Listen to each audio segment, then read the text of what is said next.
Hello there, I am Ginkgo the Silver Fox. I am the Kitsune with Silver and Golden Heart, and it's been over 3 years since I've been doing this. That's right, today is the 3-year Twitch affiliate anniversary, and I'm here to celebrate it with everyone.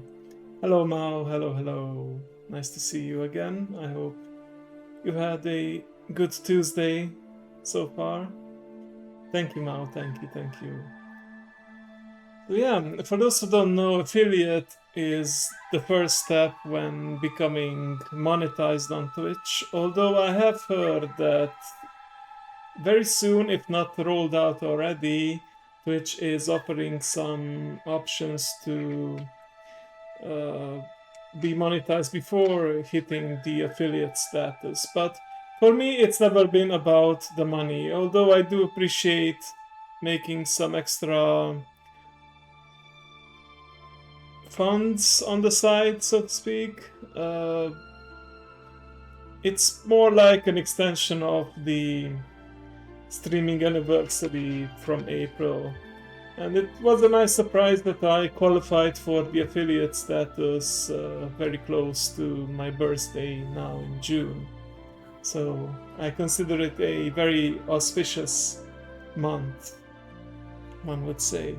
It's very wet and currently stormy. I see. We had a cloudy day here today, a little bit.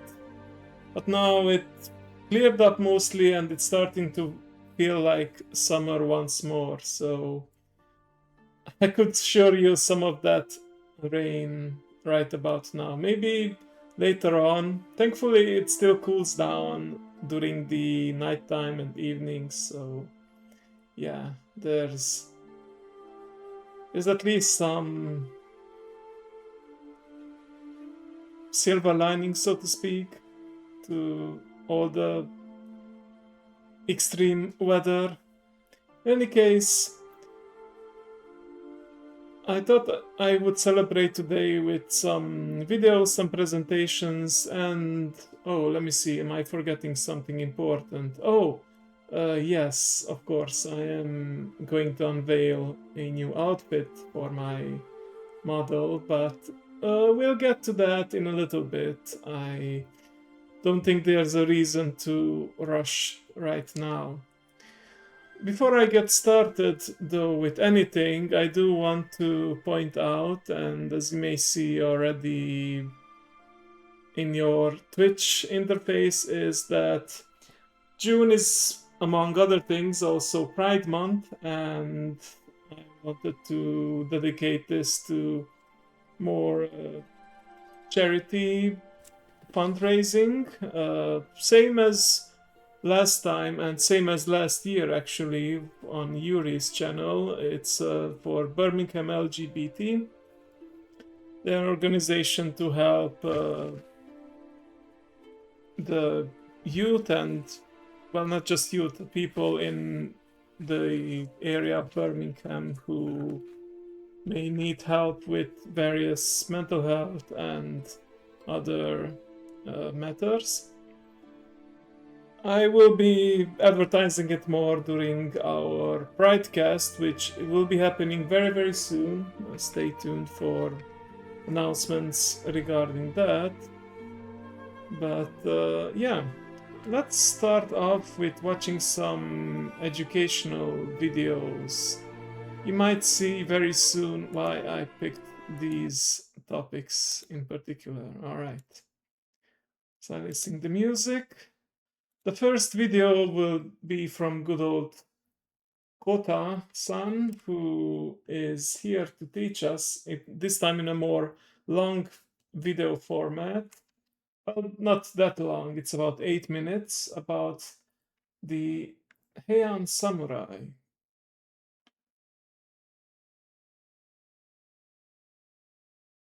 Yay for the gay. A samurai can look like this. I forgot about that, but this, yeah, or even this. that Why do they look sounds different? about right. Which is the correct visual representation of a samurai? The answer is they're all samurai, but from different eras. and their characters are very different depending on the era. Today, let us look at the first of the 5 distinct samurai eras, and by the end of this video, you'll be able to describe this archetype pretty well yourself. Hi, I'm Kyota. I'm a Japanese author so far of 4 best-selling English books on Japanese culture, folklore, and history. The Honorable Loyal Samurai. While that image of samurai is not wrong, it only describes samurai in a narrow time frame of their 800-year history, and they're actually not that boring. Through their 5 eras, they change in character quite a bit, not just their armor. So today let me introduce the first samurai archetype, the Heian Samurai. The Heian period was the age of the athletic samurai. The first samurai emerged during the Heian period, and an interesting thing to note here is that there were 2 origins of samurai. One origin was the nobility. Some members of the imperial family were one day removed from the imperial lineage and were demoted to subject status, and some of these ex-nobles became samurai. To understand why, let's watch a day in the life of Emperor Saga in the 9th century. Good morning, and thank you for gathering here today, my dear 40 sons and daughters. Like there are more?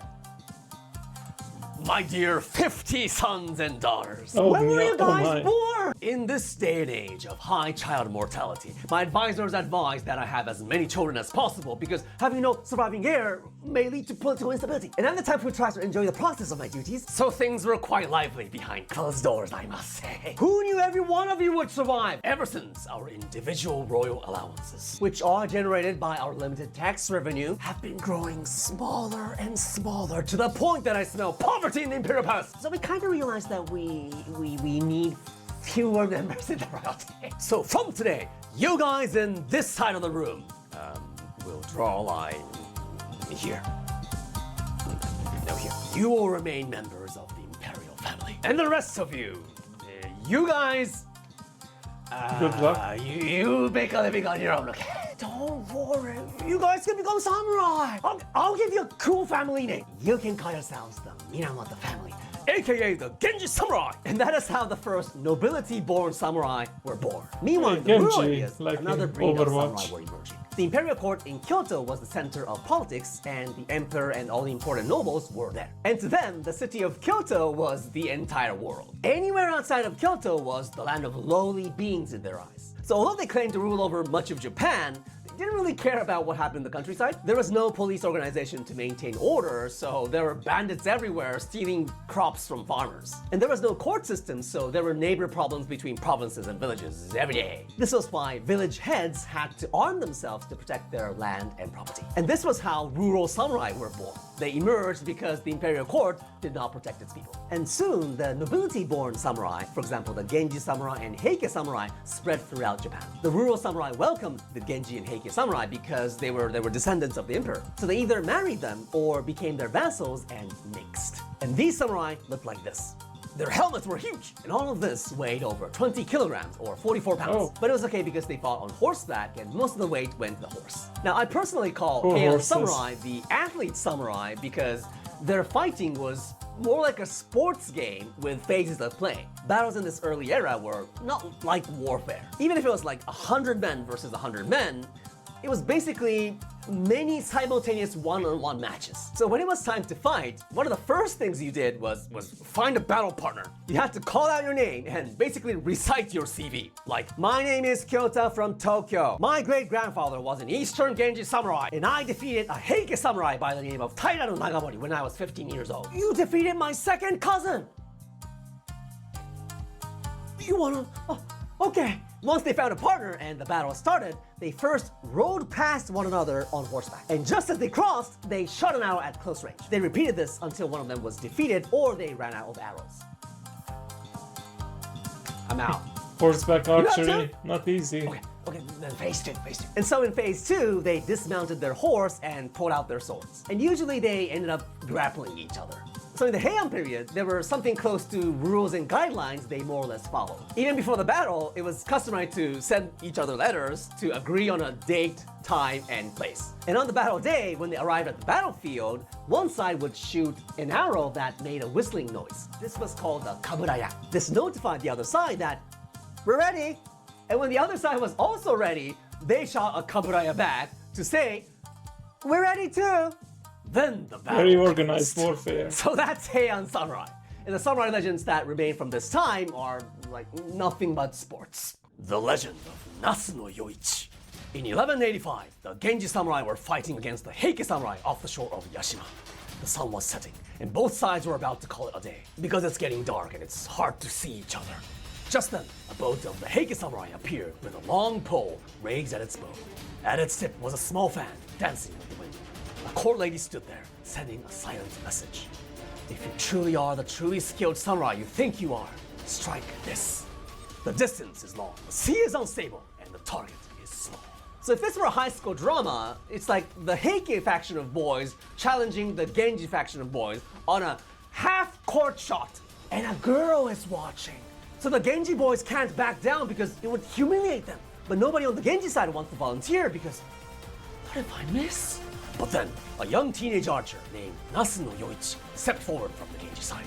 He rode his horse into the shallow surf. The waves tugged, the wind nudged, the fan fluttered in the air. Yoichi paused, not just to aim, but to pray. Because samurai were all about style and honor. If he misses, the Genji samurai will be bummed! And at this point, nobody's fighting anymore. Genji and Heike, they're all watching at the edge of their boats. Yoichi drew his bow, waited for the moment the waves lay low. And then, his arrow was loosed. It went straight for the fan, slicing through air, and struck it clean, knocking it from the pole. The crowd went wild! Even the Heike samurai were like, Yoichi! You're the man! And they called it a day, feeling all good. So that's why I think of these Heian samurai as the athlete samurai. They're just playing sports! Of course, the consequences of losing in battle were almost always death. But still, compared to the brutality of later samurai warfare, there was definitely a lot of sportsmanship in the Heian period. And that's the Heian samurai archetype. In my first book, Folktales of Japan, there's a chapter on the battle between Heike and Genji samurai, and a horror tale that's closely associated with it, a tale called Miminashi Hoichi, or Earless Hoichi, and what these stories mean to the Japanese people. If you want to know more about Heian samurai, please check out Folktales of Japan. Physical books are available on Amazon, and the audiobooks, which I read, are available on most platforms except Audible. It's only And fair there's a that I Spanish let him version too. do Also, his if you like this long-form video, please consider plug. supporting me by joining my YouTube channel membership. I give weekly exclusive updates on the books I'm writing right now, and sneak peeks to stories that nobody knows yet. In the next video of this series, we will cover the samurai archetype of the Kamakura period, or which I call the Age of the Muscle Samurai. See you again. Muscle Samurai, huh? Who knew there were this many out there? But yeah, interesting facts, and seems very chill and organized. I mean, this was after, if you think back to the times of the Roman Empire, yes, I have to mention Roman Empire once per day at least because I'm a man, but like there were thousands of people fighting and it was messy and brutal, and sure, yes, they had like organized formations and everything, but you know, very different culture, very different understanding of, you know, warfare and sportsmanship and everything. Anyhow, Rome or World War II. Yeah, perhaps. All right, but enough about war and battles. How about we learn more about the creature that I represent as a VTuber, namely the Kitsune. Oh, skipped ahead by accident.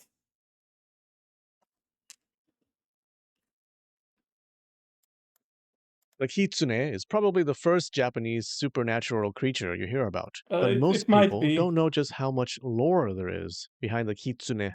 Oh yeah, this is from one sec. It's from Lymphamy, who also had the video about what's it called?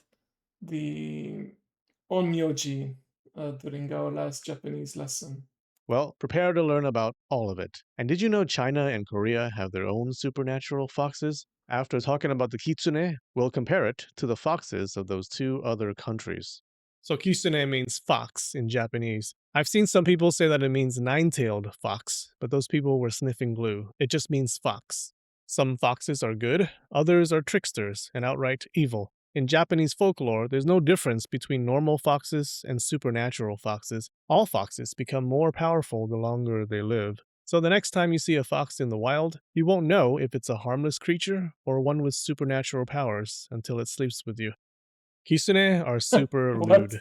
Let's talk about how pervy they are, because that's the kind of channel this is. They love to shapeshift into human form and seduce a man. It's common for a husband to find out that his wife was a fox only after years of marriage. Corrupting Buddhist priests is a favorite hobby of theirs. They have a fetish for the divine. One of the most common types of fox stories is where a fox changes into human form, seduces a traveler, invites him home for a delicious meal on the table and in bed, then disappears the next morning. The man would wake up in the middle of nowhere and realize that he wasn't eating premium sushi and Kobe beef the night before. His food was an appetizing mix of rotting leaves, moss, trash, and poop.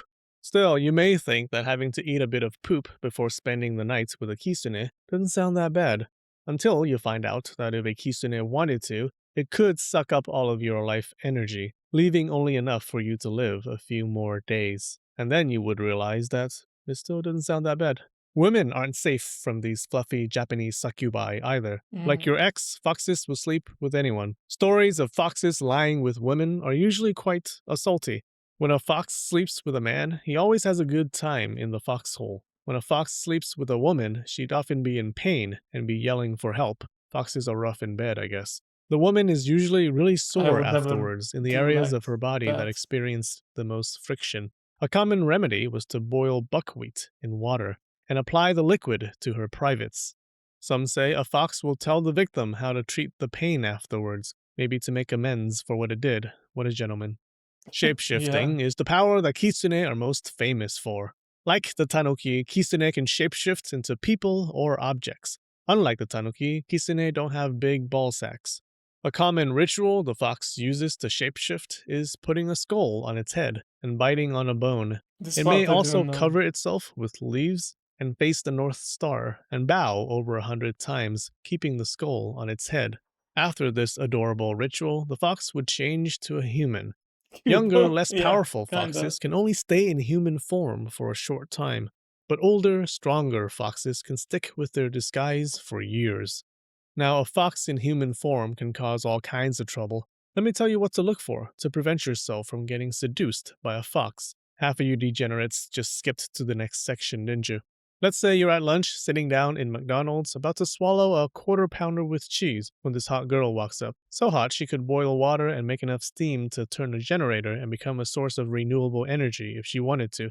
She sits down next to you, calls herself Eva, and immediately starts hitting on you. Now, how do you know if she's a real woman or a fox?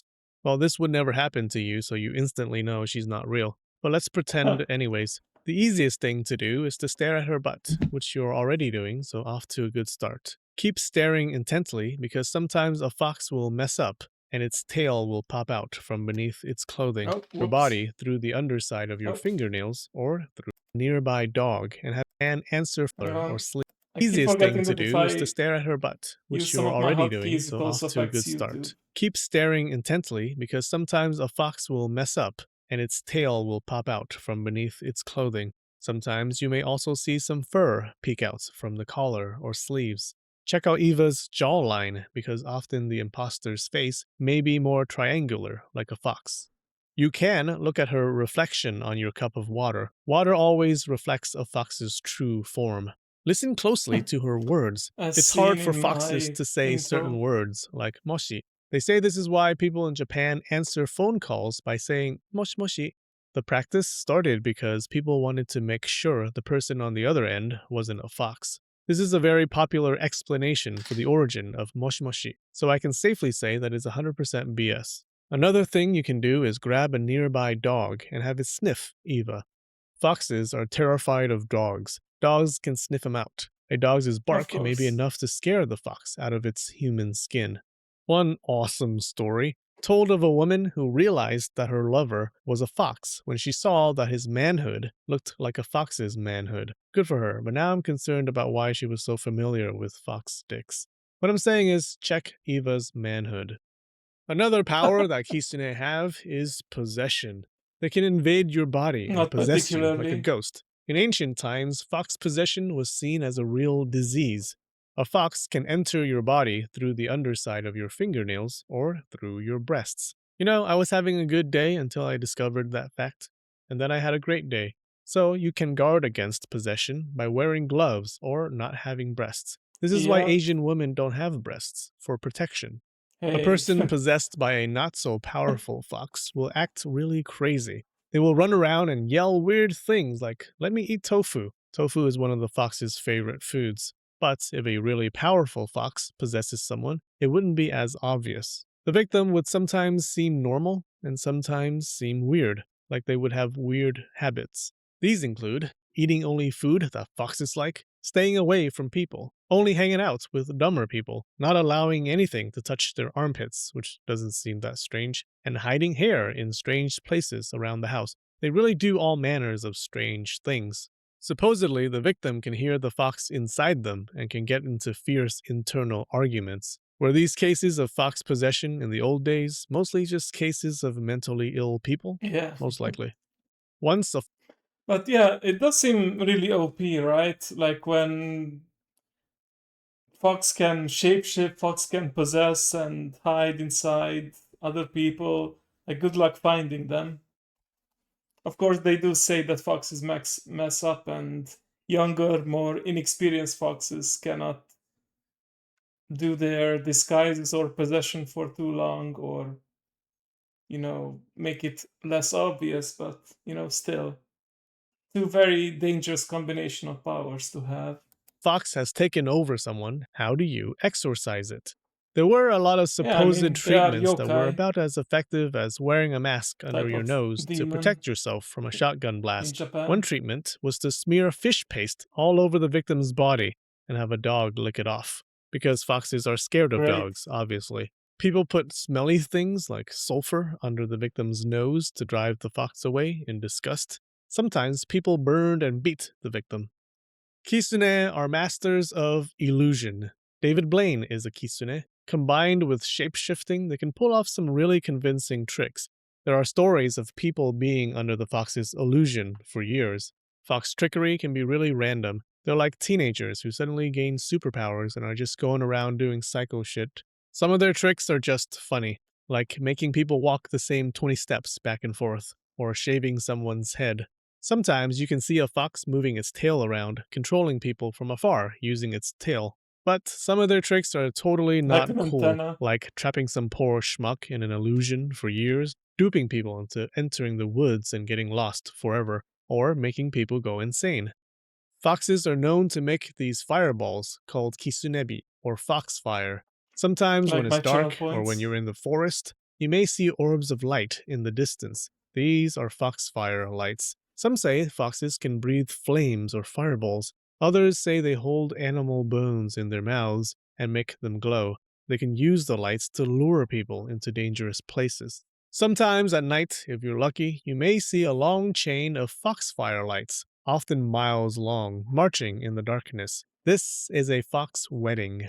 They say in the daytime when it's raining but the sun is out, it means a fox wedding Clever parade is foxes. happening nearby, where a fox couple just got married and they're celebrating. At nighttime, you can see their orbs of light as they walk. But if you get close, the lights disappear. There have been reports of people finding trails of fox poop and saying that it's evidence of a fox wedding. It's also evidence that foxes are rude little buggers who poops on the floor in the middle of a wedding. So, how do you know if you're currently trapped in a fox illusion? You could try pinching yourself. If you don't feel pain, you're probably in an illusion. You could also, if you have a That fried sounds like a rat dream. handy, throw the fried rat on the ground. Foxes love fried rat and will You. drop its illusion to jump on that Maybe I. mouth-watering hunk of crispy rat meat. One really cool Maybe way not to for see a me. kitsune for what it really is by using the fox window. You do this hand gesture to make a little window Oh, with your fingers and look through it. You'll find out right away if that cute girl coming on to you is actually a fox or a disappointment. Now, one of the most disturbing powers of the kitsune is possession. It's called kitsunetsuki, or fox possession. We actually have real life cases of this. Yeah, that's right. Now, I think I know what was happening, but I'll tell you after we hear about them. In 1892, a Dr. Shimamura visited Shimane Prefecture, a place where there were many reports of people being possessed by foxes. He was hoping to be the Charles Darwin of fox possession research. He found 34 people who the locals claimed were possessed. Many of the strange stories in this video were written down by Dr. Shimamura. These weren't just folk stories people told around the campfire, okay? They weren't made up stories you heard from your sister's husband's mistress or something. No, these were written down by doctors or newspapers. Now, you may think that only a few superstitious people believed in fox possession, but no. For most of Japanese history, people saw it as a real disease, like smallpox or measles. It became the go to explanation for people with mental illness. Now, you also may think that only people in Japan's medieval era believed this, not people in Guys, modern times. No, you idiot wanker. Also, people in modern times. In fact, the cases in this video were recorded after Japan's medieval period. Let's start small with the tamer cases first, and work our way up to stranger and stranger cases until we reach the climax of a very hard and serious case. There was a fox possessed man who was obsessed with hair. This man couldn't sleep at night, and it got so bad that he tried to commit suicide. He didn't allow anyone to come near him when he ate. He liked to hang around people who were dumber than him. But the weirdest thing was that he had a habit of collecting hair.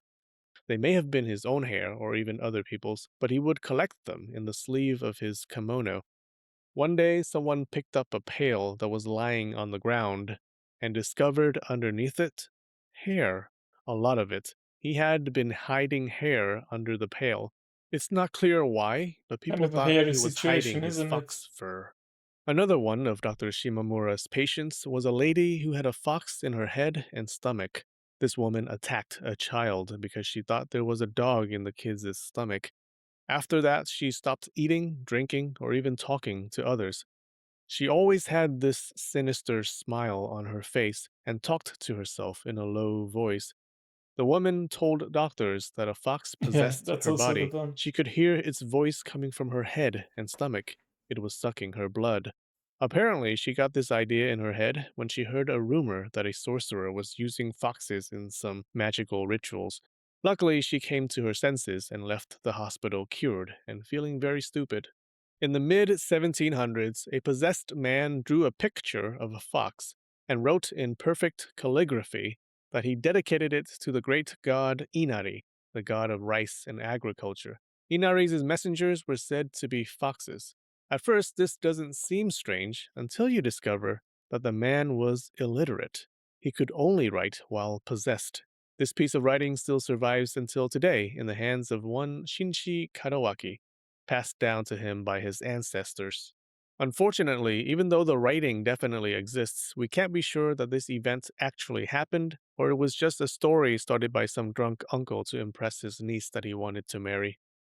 And then there was the guy who cut off his Wow. hand. That's right, he did. It's all fun and games until someone cuts off his hand. The man was paranoid and kept repeating that he was the victim of a fox. There were rumors at the time that people in a nearby village went insane or died from fox possession. He was a hard worker, often going deep into the mountain to cut down trees, but one day he stayed too long in the heat and got caught in a thunderstorm. Sickness overcame him and he went to lie down. The next thing he knew, he awoke 30 days later, missing a hand. He had Oh, forgotten the last 30 days, but his family didn't. Because he got sick after spending time in the mountains, his family actually did fear that he was possessed by foxes. They watched him day and night. Strangely, they found short white hairs on his bedding and clothes, signs of a white fox. The man gradually grew violent, attacking friends and family. His family had to hide anything sharp from him.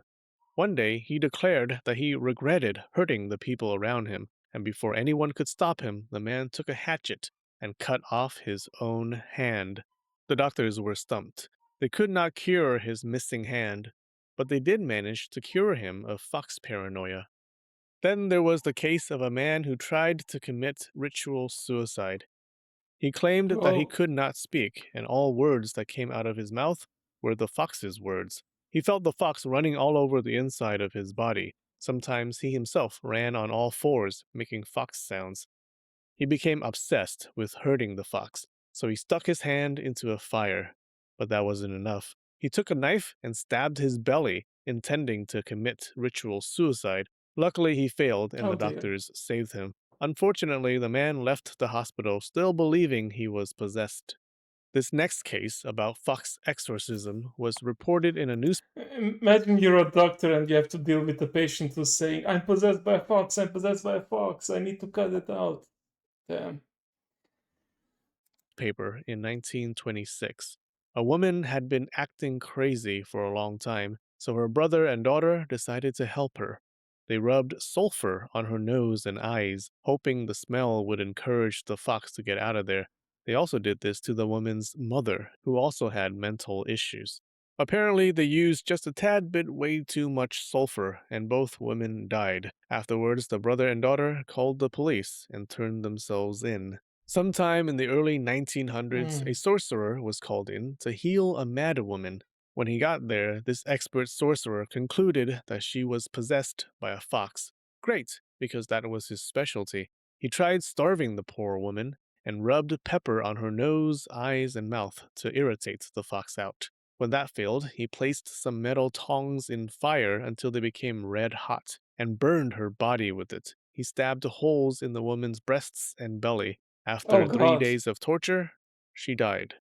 Cases of fox possession happened in He was Japan more than fired. in any other country. Why is that? And why did these people act like foxes? It's pretty simple, really. Most of these people suffered from mental illness, and because the public was superstitious and Japan has a thing for foxes, they labeled those people as being possessed by foxes. And when everyone brands you that way, you're more likely to believe them and start acting more fox like.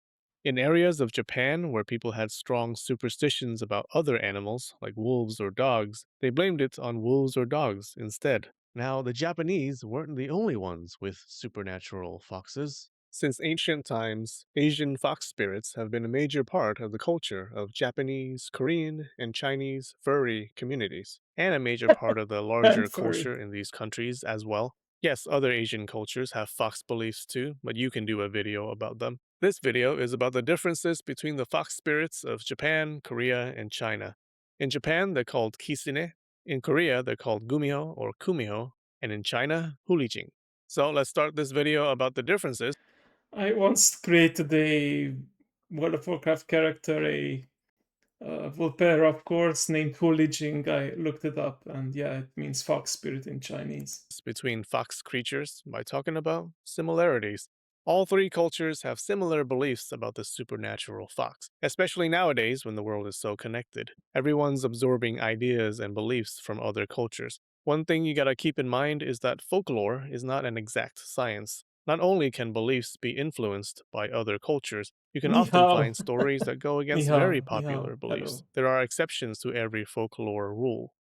Traditionally, fox spirits are tricksters, and they use their powers to help them trick humans. The main thing fox spirits are known for is that they can shapeshift into beautiful women to seduce men. This More theme makes archery, up I probably think. 80% of stories about foxes, and 100% of stories about foxes in fanfics. And often, the reason they seduce men is to suck their life energy to gain powers or even become immortal.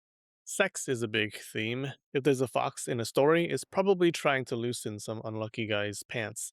The idea of the shape-shifting fox spirit likely originated from that big brother that no one asked for, China. It then spread to Korea and Japan, although ancient Japan did seem to have native fox beliefs, so maybe native ideas and Chinese ideas combined to create the kitsune that we all know and love, Kind of like how sometimes way too Buddhism much. worked. Let's talk about the nature of fox Oh, spirits, because it's different for each culture. The Japanese fox spirit is called the kisune. Kisune just means fox in Japanese. So in Japan, unlike in Korea and China, there's no difference between the normal fox and the supernatural fox with powers. A normal fox just gains more power over time. A kisune can be evil or good. Sometimes a kisune would transform into a woman, not to trick a man, but to become a loving wife. There's a special type of kisune who are messengers of Inari, the god of rice and I agriculture. think this These is in kisune are Kyoto, always the Fushimi benevolent. Inari In Shrine. Korea, the gumiho or kumiho is a supernatural fox, different from normal foxes. Gumiho means nine-tailed fox in Korean. When a normal fox lives long enough, it turns into a gumiho. Some say it takes 100 years for this to happen, some say it takes 1,000 years, and some even say it takes the amount of time the US takes to finish counting ballots in a national election. The gumiho is pretty much always evil and always female. There is only one traditional story of a gumiho that's a male. See how there are exceptions to every folklore rule? The Korean word for fox is yowu, which is also a negative word used to call someone a scheming woman. In China, the hulijing is also a supernatural fox. It means fox spirit. Like the gumiho, when a normal fox lives long enough, it becomes a hulijing. A hulijing can be either good or evil, although it's usually evil in stories, and usually female. Traditionally, the hulijing is a special being that lies And somewhere you just between can't catch a humans and break, huh? gods, or humans and demons. Today, the Chinese call women who seduce married men hulijing, like a homewrecker or a woman who uses her beauty for evil deeds. So, if you're a woman and think it'd be cool to tattoo some Chinese characters on your lower back, don't use hulijing. Anytime you want to get a tattoo of words from a foreign language, I suggest doing extensive research on the internet, ask someone who knows the language, and then just forget about the whole thing. Tails are a sign of power. You can tell if a fox is normal or supernatural by counting its Mm. tails. If you stop counting at the same time that you started, it's a normal fox. A kisune can have up to 9 tails. It grows a tail every 100 years. A nine-tailed fox is 1,000 years old. Now, the expert counters among us may be saying, wait, if it takes 100 years per tail, a nine-tailed fox would be 800 years old, not 1,000. You're correct, Pythagoras. It doesn't make sense. So either the 100 years per tail number is just an estimate, or the saying that a nine-tailed fox is 1,000 years old may not be literal. It may have just meant really old. For example, you may Mm. say to a friend, that's your new boyfriend? He's like 1,000 years old. The gumiho has exactly 9 tails. That's why I didn't add one single tail every year. I'm just gonna skip around with the number of tails. Eventually, I do. Like in stories, I believe a lot of the number of tails are either five or seven or nine or three. But yeah, It's in the name. And the hulijing never is heard usually about the depicted with nine six-tailed tails, fox, for but the old example. stories actually say that it can have anywhere from 1 to 1,000 tails, so you know it gets the best sleep. Let's talk about powers. All of the Thousand foxes tails have the there. power to shapeshift into human form. A kisune can transform into men or women, even objects. In China, when a normal fox reaches 50 years old, it can shapeshift into a woman. At 100 years, it can shapeshift into a beautiful woman, or shaman, or even a man. There's a belief that male Buddhist monks and priests can see through a Hulijing's disguise. Some say when a Hulijing turns 1,000 years old, it rises to heaven and turns into a powerful golden nine-tailed celestial fox. For all foxes, their transformations are not perfect. They usually have some part of them that's foxy, like a Mm, sharp jawline or squinty eyes. Sometimes they screw up and a tail pops out. Dogs may be able to mm. smell their foxiness. They can make visions to fool your Neo eyes again. and can even possess you. Possessions usually drive the victim insane. In the Hulijing's case, the madness can be passed on for generations. Foxes can suck you dry, your energy, that is. As the energy flows from your body into theirs, they level up their power and wisdom. Do enough of these flow jobs, and they can even gain immortality. Now, Kisene stories don't usually focus on this energy sucking business. They usually focus more on the trickster aspect. The Oh, Kisene chap. loves to play tricks on people, sometimes for evil, but sometimes just for the lulz. Writers for Gumiho and Hulijing stories did love energy sucking, though. It seems for the Gumiho and Hulijing, the purpose of all the shape-shifting and trickery was not for fun, but for power. The Gumiho stores the life energy of its victims in this round ball that it keeps in its mouth. Store enough energy and it gains immortality. In one story, a Gumiho tries to drain a schoolboy's life energy by shapeshifting into a girl and rolling her energy ball back and forth between his mouth and hers in the second most awkward French kiss ever. Only beaten by my first French kiss, where I slobbered on her nose and we had to wipe ourselves off afterwards. And then we kissed. Unfortunately for the Gumiho, the boy swallows the energy ball mid snog.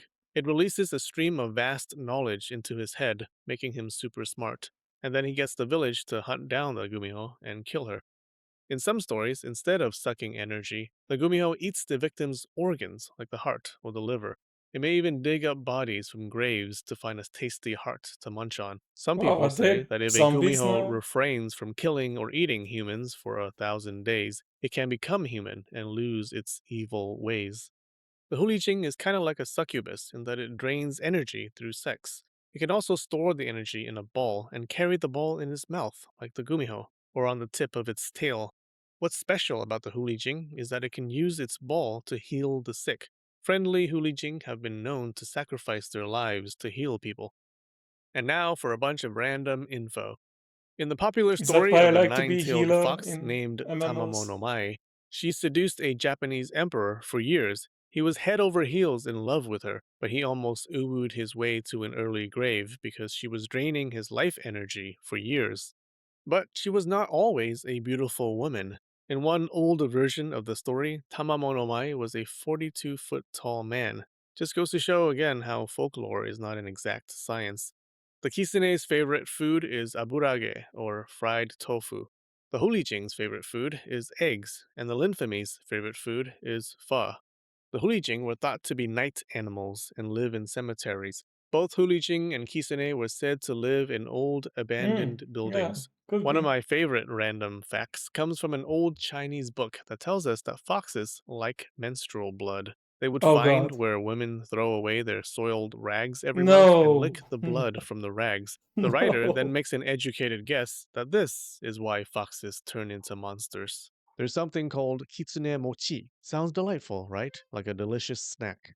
But it's totally the opposite. It means fox owner. Some families were thought to have owned foxes. People stayed away from them because they were afraid of being attacked by fox spirits, and people definitely didn't want to marry into fox owning families for fear that the foxes would spread within their household. It was a fantastic way to exclude people in the village who didn't fit in. Now, as interesting as the kitsune might be, my favorite Japanese supernatural creature is not the fox, but the tanuki, the raccoon dog with the magical shape-shifting ball sack. Click here to hear all about why balls are magical. We have some new members on We Patreon and actually YouTube have today. another Fiona video C9, later Deborah on Suk about Choi, Caitlin Tanuki. Elizabeth, and Acha Rek. Right back at ya. Thanks so much, you guys. All right, I love you, and spread the knowledge. Alright then.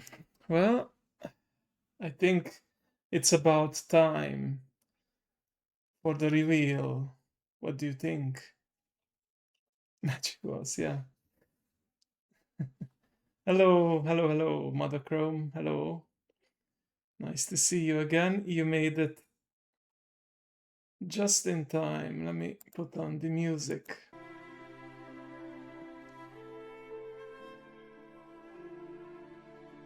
Alright. So I'm not gonna do the whole go down from top and slowly but surely reveal. I feel like that's not my style. Instead, I will do something like this.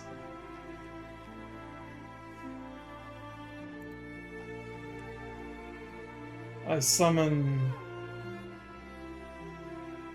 the darkness.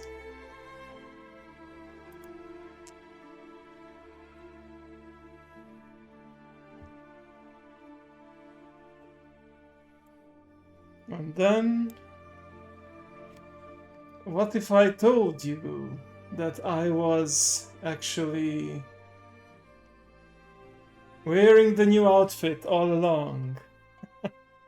That's right. The new outfit is in fact a toggle in between my regular mode and the more traditional Japanese outfit. Are you ready for the unveiling?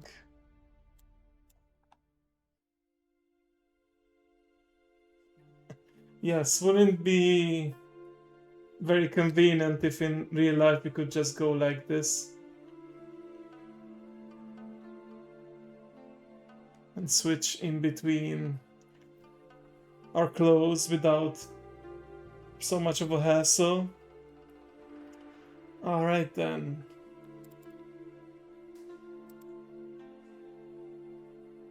Now, some of you may have seen previews or have seen certain artwork that kind of hinted at what this will look like. I do want to temper your expectations. It's not a very detailed model. It will seem a bit more simplistic, but at the same time, something I am very much fond of. And while I like my default outfit a lot, let's just say it's not something that I would normally wear in real life, but this right here, I feel like this is something I could get into and even wore at one point while I visited a museum in Japan that allowed you to wear these traditional outfits. So, without further ado,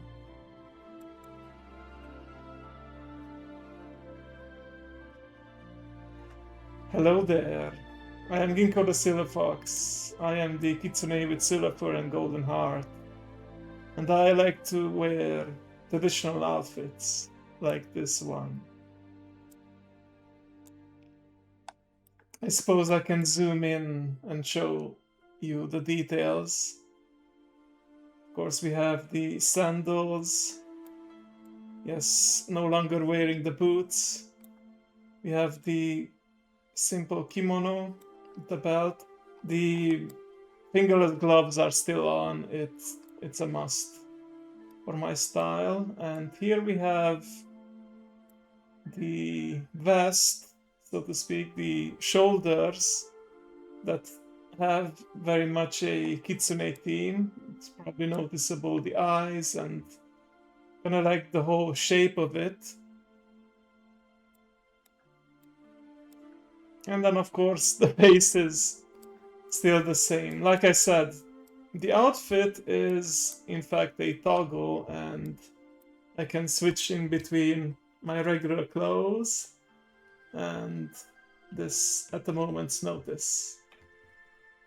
Now, a little bit of behind the scenes. It is technically a updated version of my original model. There are some layers added, and I asked my artist, model artist, who you will see very soon in the slideshow that I prepared, to make it so that future outfits will be easier to draw and put on. Now, I don't know when I will make a new outfit. I don't plan on making this a regular, yearly, just whenever I feel like it, but this is certainly first on my list of outfits that I would like to have. I'm glad you like it. Let me get into some of the toggles. Of course, I can do everything that I do in my default appearance. So, as a traditional kitsune, I mess up sometimes and my ears and tails do come out. I can, of course, still blush like before. I feel like it's not a toggle that I use very often, but maybe I should. Then, of course, the darkened forehead. This is just a personal favorite of mine. Then the heart eyes, of course. star eyes. And we have the tears. Happy tears. But this is less than happy. This is the angry mode.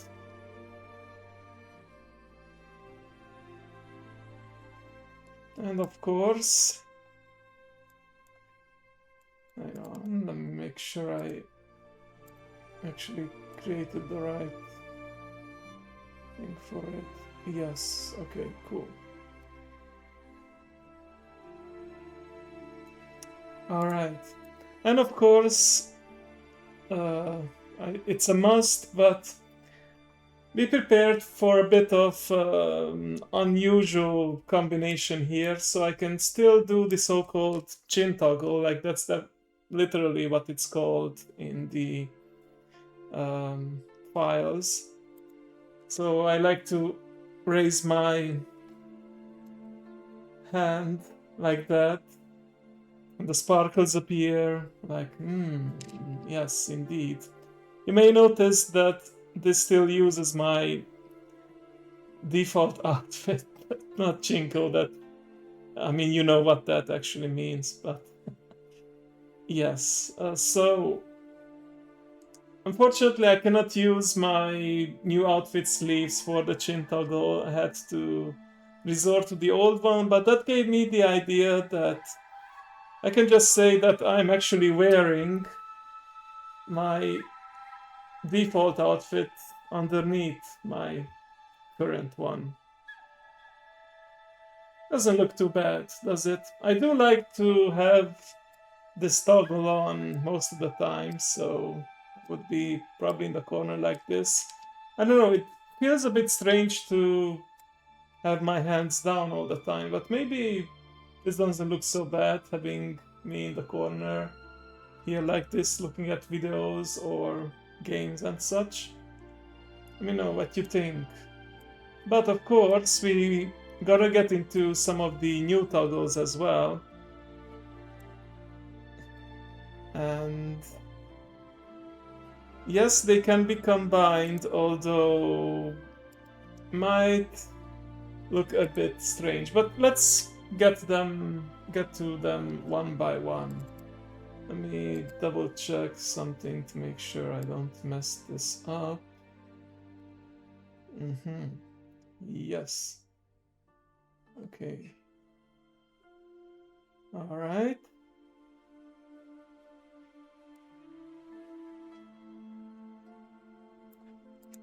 Okay, so the vest or shoulder pads are, even in real life, a separate piece of the outfit and can be removed at any time. Like this. I did specifically ask for the vest to be on a separate layer so that I can just wear a simple blue, maybe not even kimono, just yukata. So yeah, you can toggle it on and off. Probably will have a redeem for that later, but I definitely feel like for the next couple of streams, next couple of weeks, I will be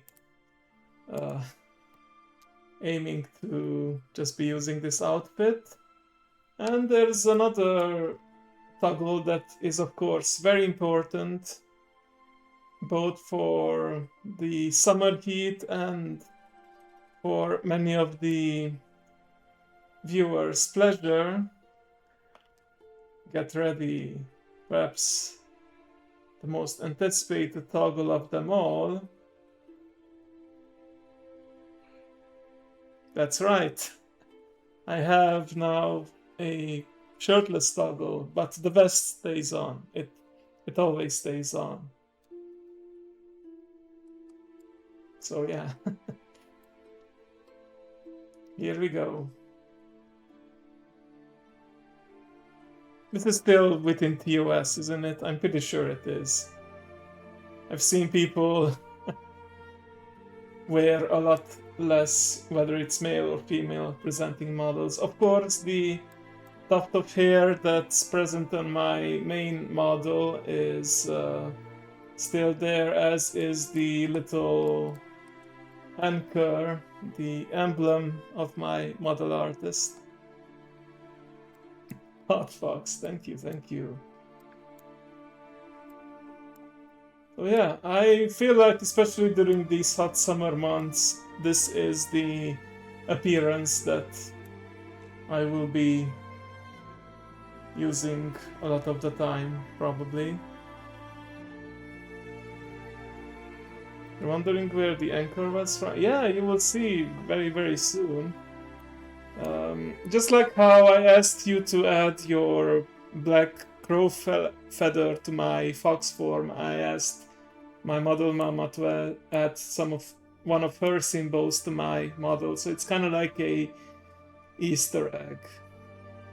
But yeah, it is, if you compare it, yeah, it is consistent with what I have on my main model. The anchor and the hair is still there, very much.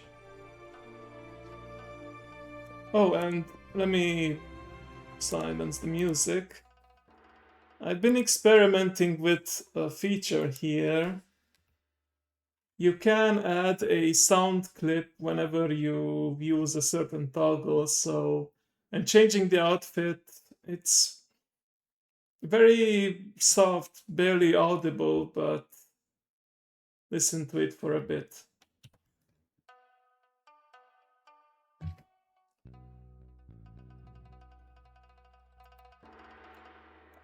I'm gonna try to raise the volume to maximum, but it is a very subtle one.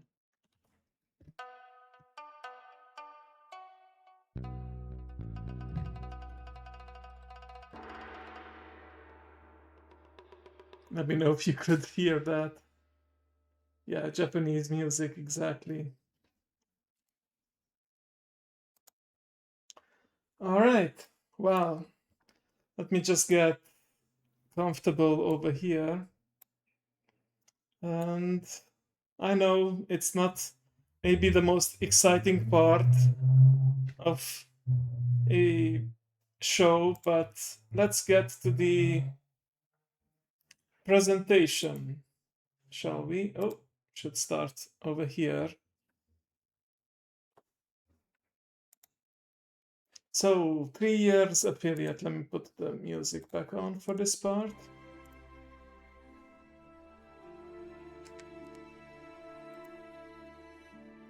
So have to give credits where credits due.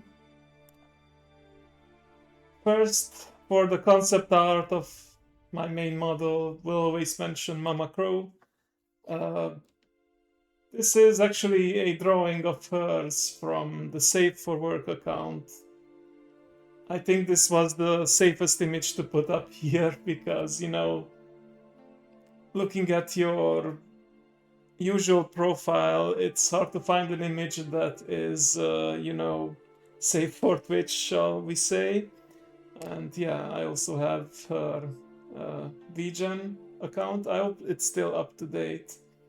But yeah, all of my artists and riggers have a little sigil here in my slideshow, and of course I added the crow here. And this is the concept art where it all started. Oh, thank you, Mao. Yes, there is a command to show it off. So yeah, this is where we started from. I would say we came certainly a long way from this outfit to this over here. And yes, this is the black feather that I mentioned before. In fact, this was also my first PNG model, you know, cut out like that. This is what I used at first. Then for the outfit design, it's with an from an artist that I worked with before, and as she was searching for more work, I told her, you know what, how about you design one of the new outfits that I would like to wear. So this outfit design comes from Celestial Saori. You can find her socials here. I forgot, but I will make a command for her as well. Just to give you a little bit of behind the scenes, here's the first sketch of the outfit. I had like a different facial expression in the beginning before it became more like smug, intense, and the first almost finished variant had the more orange golden shoulder pads. Oh, thank you, Mao. Yeah. There's the link right there. But yeah, it had the orange golden shoulder pad akin to the foxes, but on my request, she changed it to the white, silver, black colors that we see right now. And I'll say I like this too, but I felt like it fits my theme much better with these colors. And I don't know if it's just like an illusion or a shading lighting effect, but it also feels like my face is more tan or more yellowy with the orange vest. I don't know if it's just me, but I do look more pale on the face as well with the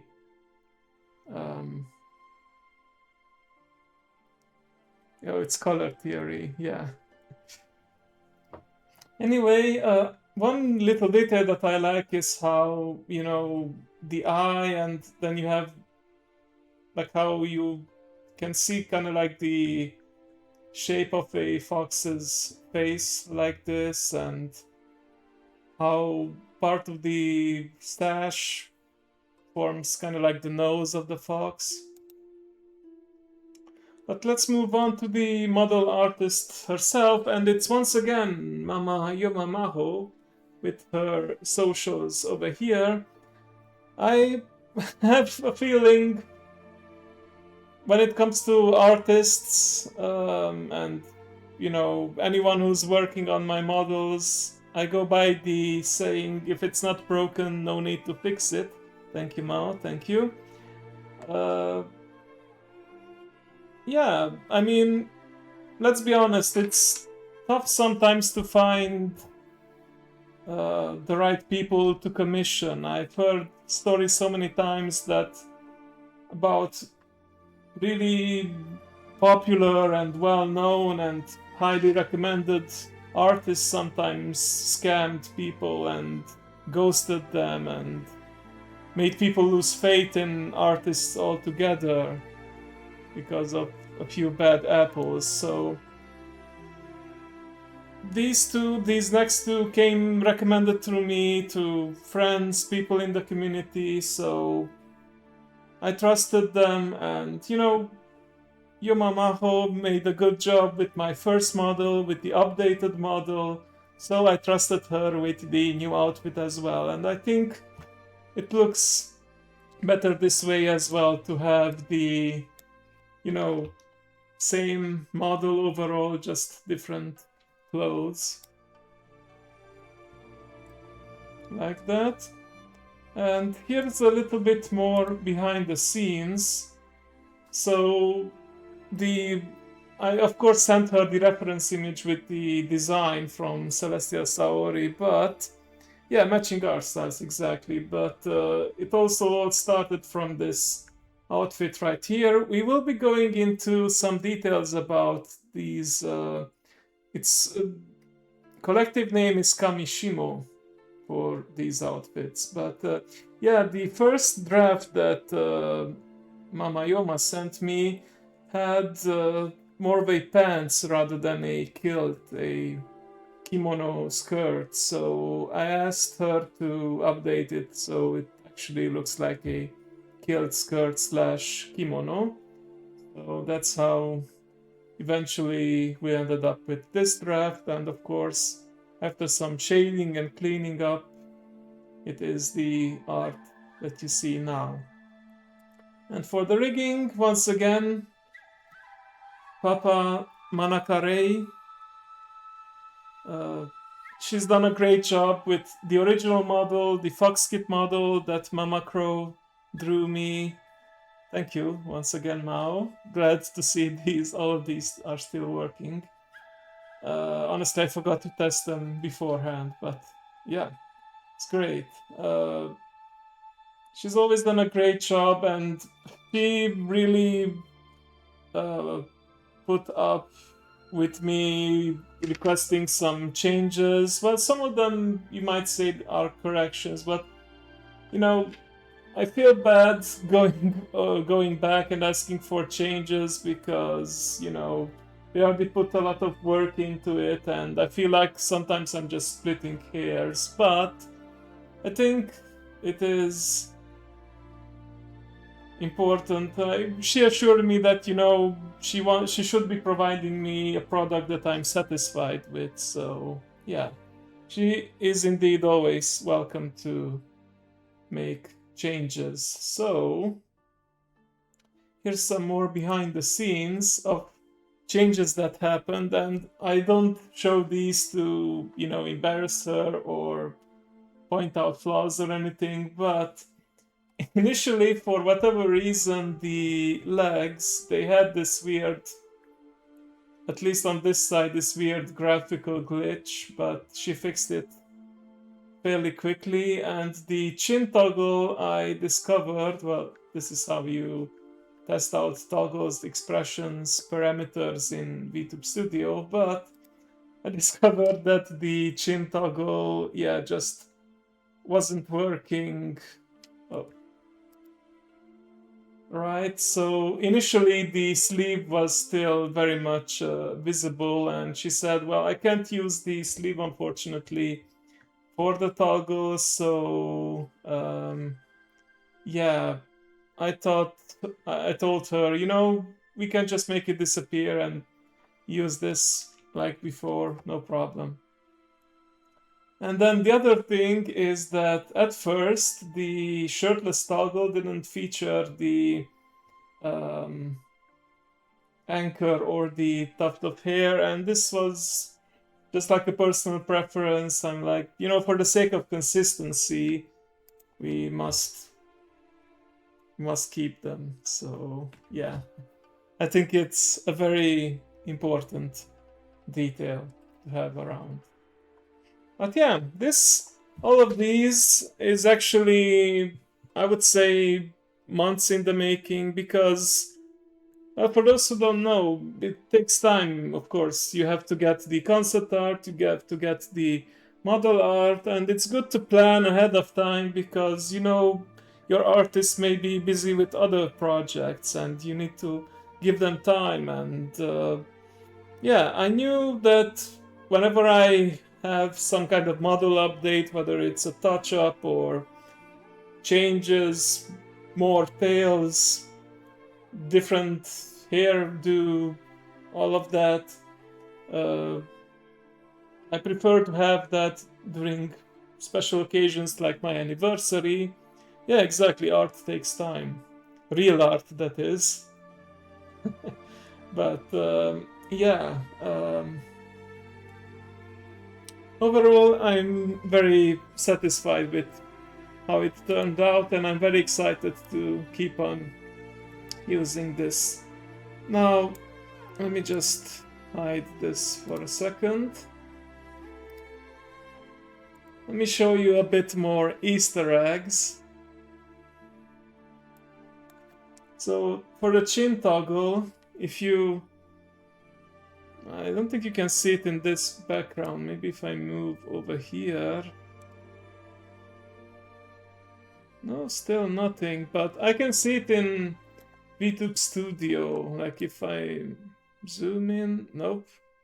Looks like I'm just zooming in on the abs, but you may see that there's like a very slight shadow, like maybe one or a half a layer gets stuck there, and it's like I have a ghost hand or something. And the other one that's much more obvious and a little cursed, and I have a feeling if I add redeems for this, people will be using it quite a bit, but well, I did talk about combining certain toggles, and Well, this is what it looks like if I also take my vest off. As I told Papa Ray, it's hilariously cursed, but yeah. She said she can't make these two expressions work together correctly, so yeah, I kind of look like a doll. Rayman arms. Also no nipples, just like in Family Guy or other anime, but I feel like it looks better with the vest on anyway, sexier, so to speak. But yeah, love of course the default appearance as well. Tomorrow and the day after when I'm playing Bunny Garden, I'm definitely gonna go with this look. I think it's only fitting to go into a gentleman's club like this. Or maybe I will have it on, but during the private rooms or special events, holidays, maybe that's when I can take it off. We'll see, we'll see. For now, I'll just leave it off like this. But yeah, let me show you a little bit of lore or story or trivia about the outfit that inspired this outfit, the kamishimo. So it's an iconic type of formal attire for men, particularly associated with the samurai class. It consists of a sleeveless upper garment called the kataginu, partially covering the upper body, so the shoulder pads and the vest. The hakama, the pleated trousers worn over a kosode, a narrow sleeved kimono. So, this is where I was cheating a little bit.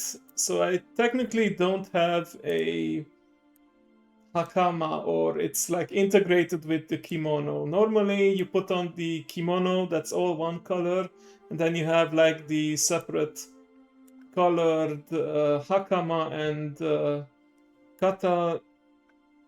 Wait, I keep forgetting the name of the vest. Kataginu. Kataginu, there you go. Kataginu. Kata means shoulder, so I should be remembering it more easily. But yeah, I forgo the hakama, basically just go with the kimono and the vest. I keep calling them kimono and vest for simplicity's sake, but if you want to be really technical about it, yes, it's the kosode, the kataginu, and hakama.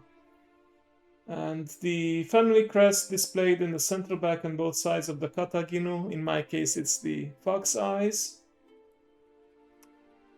And yeah, it could either be a split baggy trouser or a skirt-like andon type. Here we actually see some pictures.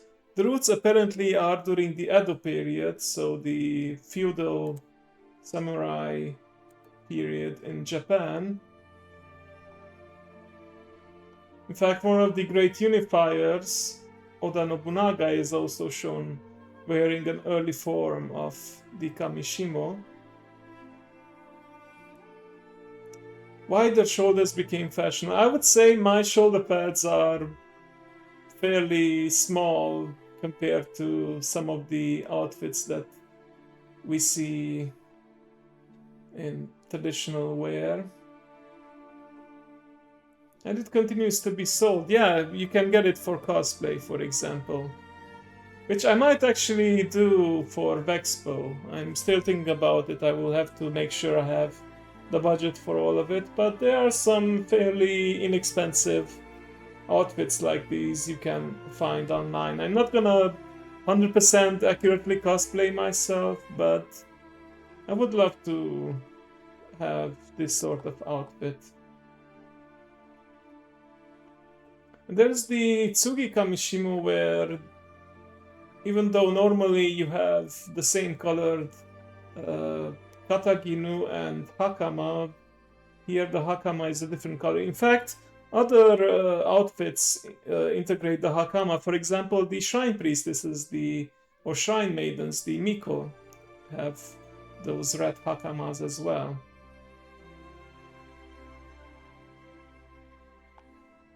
And then there's the Han Kamishimo. Normal length hakama, this is longer than the Naga. So yeah, there are some really, when they wore it to court or for their overlords, then they wore these really cumbersome and long hakamas. I imagine they may have had some accidents, and well, it wasn't them who had to clean those, probably the servants, but still not a fun time to clean them. But yeah, Naga means long, basically, in Japanese. Kamishimo, yeah, the Kamishimo, yeah, it also trip hazard. The flamboyant yet regal-looking suit of upper widened hempen wings and lower flowing pleats of the Kamishimo over a knee-length kimono remains an iconic image and the unique passion of the samurai. Well, if they liked it, more power to them, but yeah, seems not very practical to wear. Definitely didn't go like this into battle, like, unless they were planning to lose that battle. But yeah, I was always fascinated by Japanese culture, so basing my character, my avatar in the first place on the kitsune, the shape-shifting yokai, and now a traditional Japanese outfit made perfect sense to me.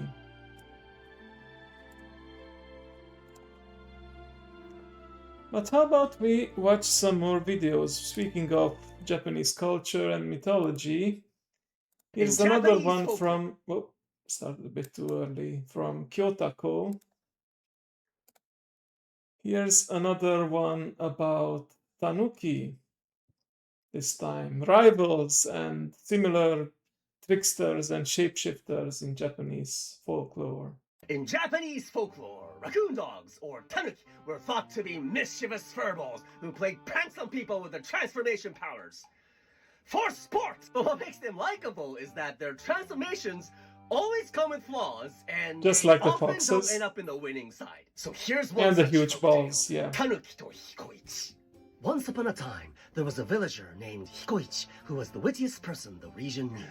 So a tanuki in the woods nearby was like, I have to throw a prank on that guy, says my tanuki blood. I sometimes wonder, yeah, those are tanuki what do we gain statues. from this? Trying to make people shriek.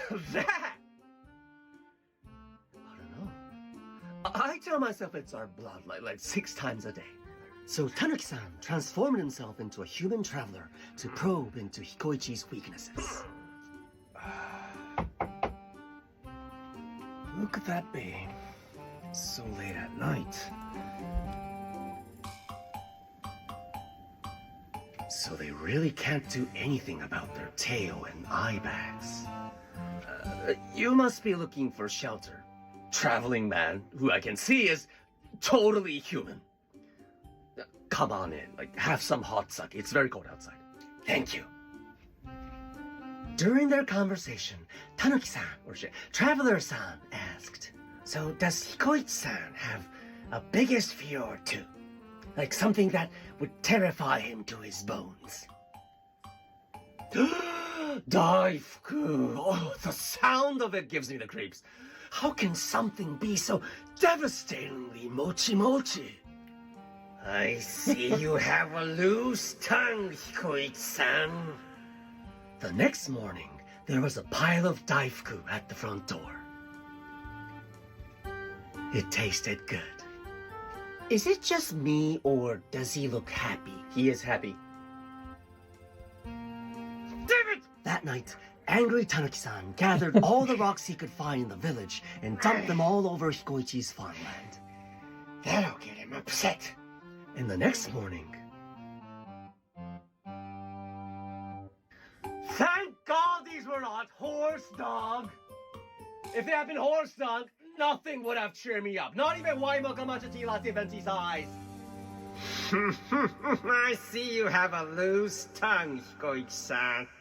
So Tanuki-san dumped horse dung all over Hikoichi's farmland that night, and fertilized it so well that Hikoichi's farm yielded a sea of giant corn that year. Hikoichi-san, you tricked me twice! It's supposed to be the other way around! What's this? It's a thank you card. Oh, this looks really good. The end. Do not mess with a Tanuki-san. Or with Hikoichi-san. Well, hear this beautiful Japanese folktale about an introverted farmer. Fellow introverts. In Japanese folklore, raccoon dogs, or tanuki, were thought to be... Yeah. Damn it! That night, angry Tanuki-san gathered all the rocks upset. And the next morning... I do love the little interaction in the end with the thank you core. Thank God these were not horse dog! If they had been horse dog, nothing would have cheered me up. Not even Waimo Kamacha tea latte venti size. I see you have a loose tongue, Hikoichi-san. So Tanuki-san dumped horse dung all over Hikoichi's farmland that night, and fertilized it so well that Hikoichi's farm yielded a sea of giant corn that year. Hikoichi-san, you tricked me twice! It's supposed to be the other way around! What's this? It's a thank you card. Oh, this looks really good. But oh, this looks really good. And he immediately forgets why he was upset. Thank you card. Oh, this looks really good. The end. Do not mess with a Tanuki-san.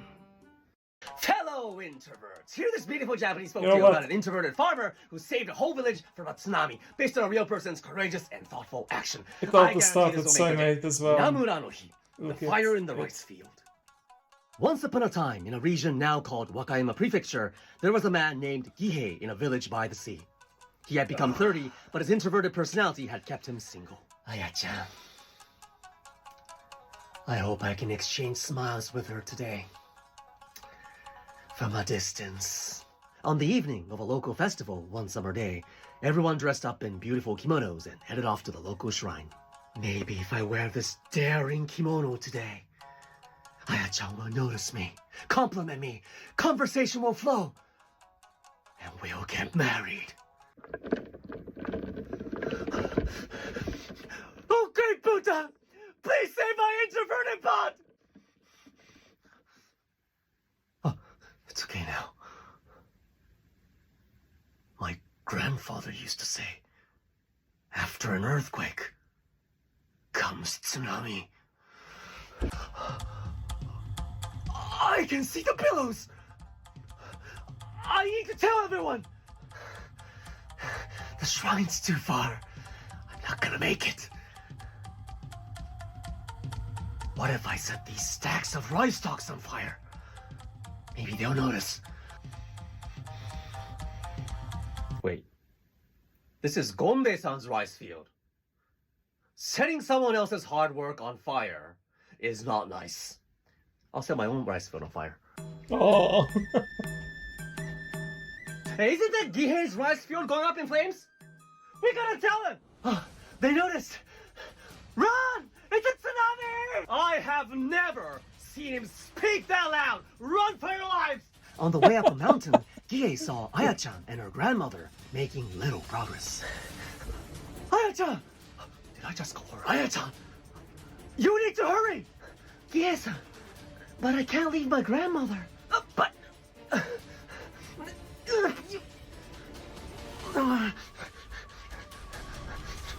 The whole village was destroyed. The entire village population was safe, thanks to Gihei's awkward but courageous action.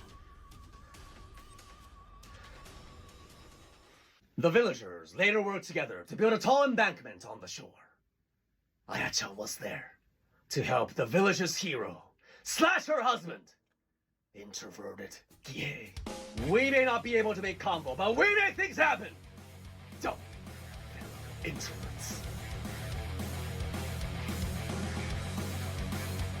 Indeed. Let's follow up with another channel this time. You guys may be familiar with Dungeon Soup, and it just so happens that he has released a new video that is Japanese style not too long ago. Onigiri. 滅をけとよ Well, let's watch it again で then. きた私に上手にできる者はいないのか。いききききき弱さをこれすことに飽きることはない。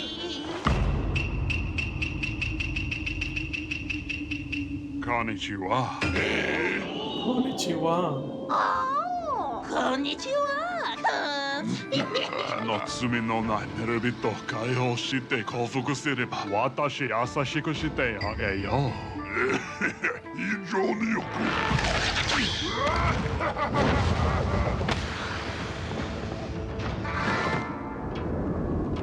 あなたは他人の命を全くリスペクトしていない。そうして変わるつもりもないのだろう。キキキキキキこのバカ野郎聞こえるか。リスペクト。なぜ弱者をリスペクトする必要がある。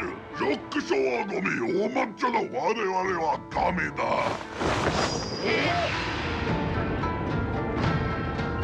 ゴミ出しに行こうかな。ゴミだと私が弱いていたいのか。 Yeah. お前を叩き殺す。 Gotta take good barbarian. 私が彼を倒します。彼の白く玉をいただきたい。何誰。頑張れこのクズが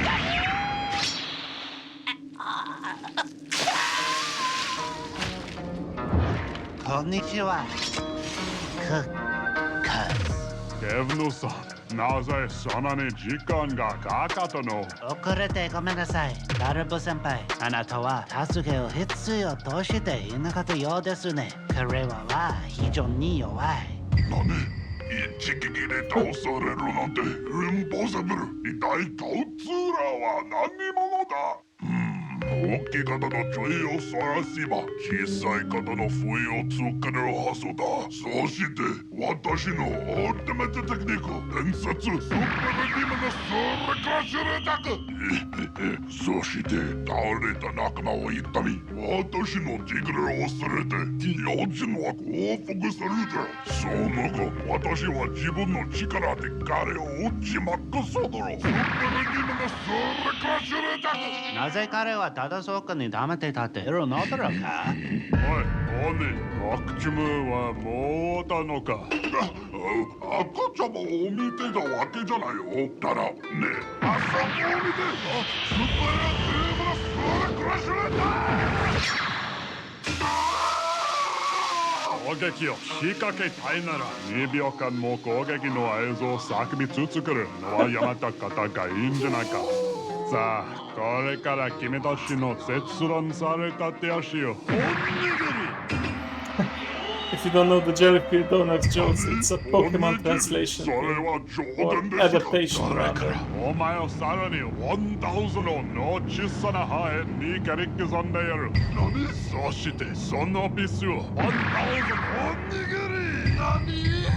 我々の歯にはは塗られているオシュのエモタレで切りつけられるたびに痛みが続いて胃酸が燃焼し血が収縮する。あなたを消化しにがら。 Yeah.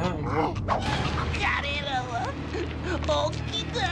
デブのさん、You know, I was actually thinking, wait a minute, one of the paladin's oaths was that he cannot kill, so how was he able to slice that kappa into two like that? And yeah, everlasting life didn't actually kill him. Makes sense. を用意してください。はい。いや、早く考えないと彼は私に発をするように見える。そして間違いなくもとサディスティックだ。私は欺かなければならない。もしかしたら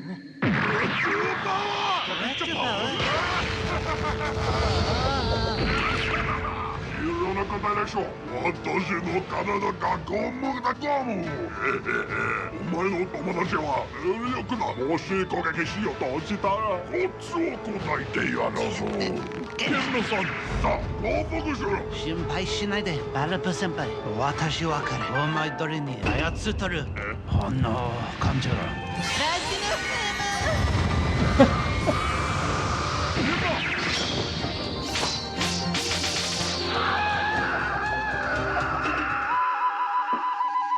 Itadakimasu. いただきますデ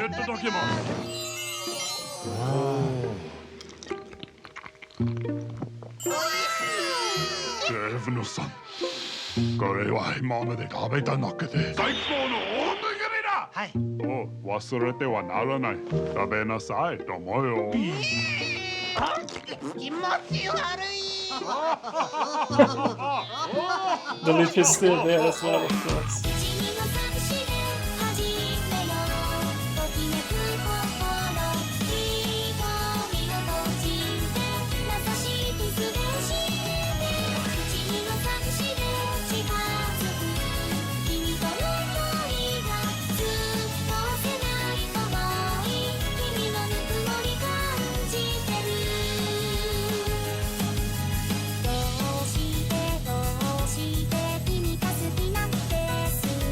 'Alright, I'm gonna take a short break and then we'll continue to watch some more videos. How about that? So, BRB, this fox needs to heed the call of nature as well.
All right, I am back.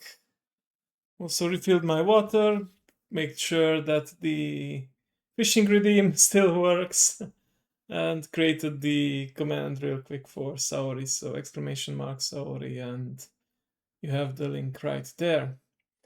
All right then, let's continue with a little watch along here for the. Oh, let's see what Mao gets first.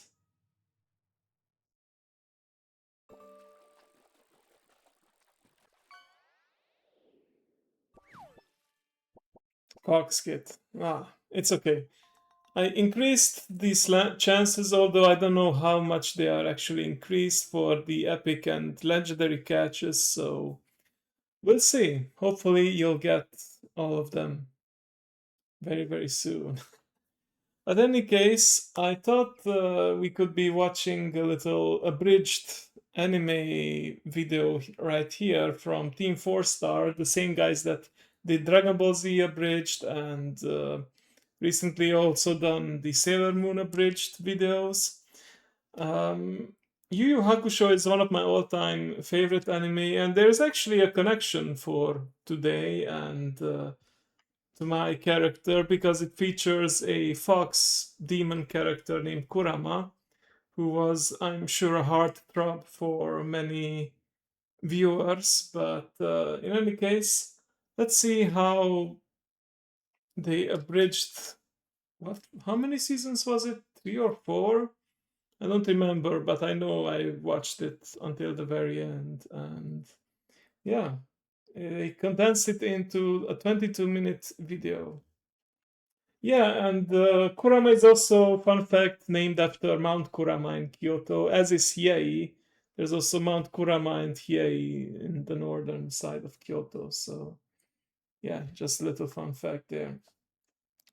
You see, they have subtitles. It's auto-generated, so it's not the best, but I do like to have them on. Who you gonna call? You're a machine! I'm dead? Bingo! You win the prize! My Jagan Asshole! hate that. Zombie fuck! You'll swallow my dick! Dancing on my grave. What if we sweeten the deal with some cool anime superpowers? This is the tale of Yusuke Urameshi, the hero of our story.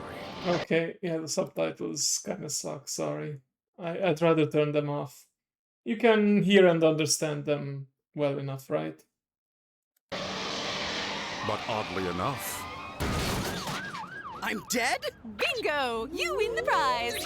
Who are you? What prize? My name's Botan, pilot of the River Styx. In your mythologies, I'd be better known as a Shinigami, Grim Reaper, or Charon. Well, Karen, you might want to have a word with your manager because they gave you an oar instead of a scythe. That's right! You're the type to face your demise with biting sarcasm and repressed angst. Oh, so you know everything about me then. Yusuke Urameshi, age 14, juvenile delinquent, would rather exchange fists than pleasantries, minuscule social circle, failing student, child of a negligent single mother, and unknown father. Did you just call me a stupid son of a whore? The record never mentioned her getting paid. That's What's not the prize? I'm so glad Nice. you asked. I'm here to offer you a second chance at life. Ha! Yeah, pass. What? Reread your book there, Reapy. My life sucked. Now hold your horses, Depression Dan. Let's see if your wake can change Yeah, your it is a mind. 90s anime, in fact. Really selling me on this, Botan. They're literally dancing on my grave. No. You haven't been entombed yet. They're figuratively dancing on your grave. What a tragic loss. But at least I can finally mark him present for once. It's just good to see him finally apply himself to something. Now, if only we had a way to get rid of Embarrassing! You're a machine! Get out here! You can't be dead! Gonna let a little car take you down, punk? That's like losing to the bonus stage in Street Fighter! Kuwabara, stop! You're bringing down everyone's mood! Oh, I'm sorry, everyone. No! Let me go! I haven't had a chance to rough up the corpse yet! See? Clearly some people miss you. Yeah, that's Kuwabara. He's just... Here for an ass-kicking, Urameshi. I assume you mean receiving. Very funny, punk. Those last 47 times were pure luck, and you know it. Yeah, you were able to walk away from him. Talk your crap, but I'm about to make you eat so much dirt they'll name a vacuum after you. And I'm about to force feed you the rest of your baby teeth.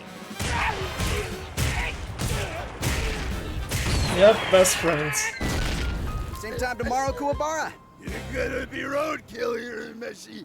While it's fun forcing him to eat full-on wrestling moves like pancakes, concussing Kuwabara doesn't exactly make life worth living. Look, your mom is crying.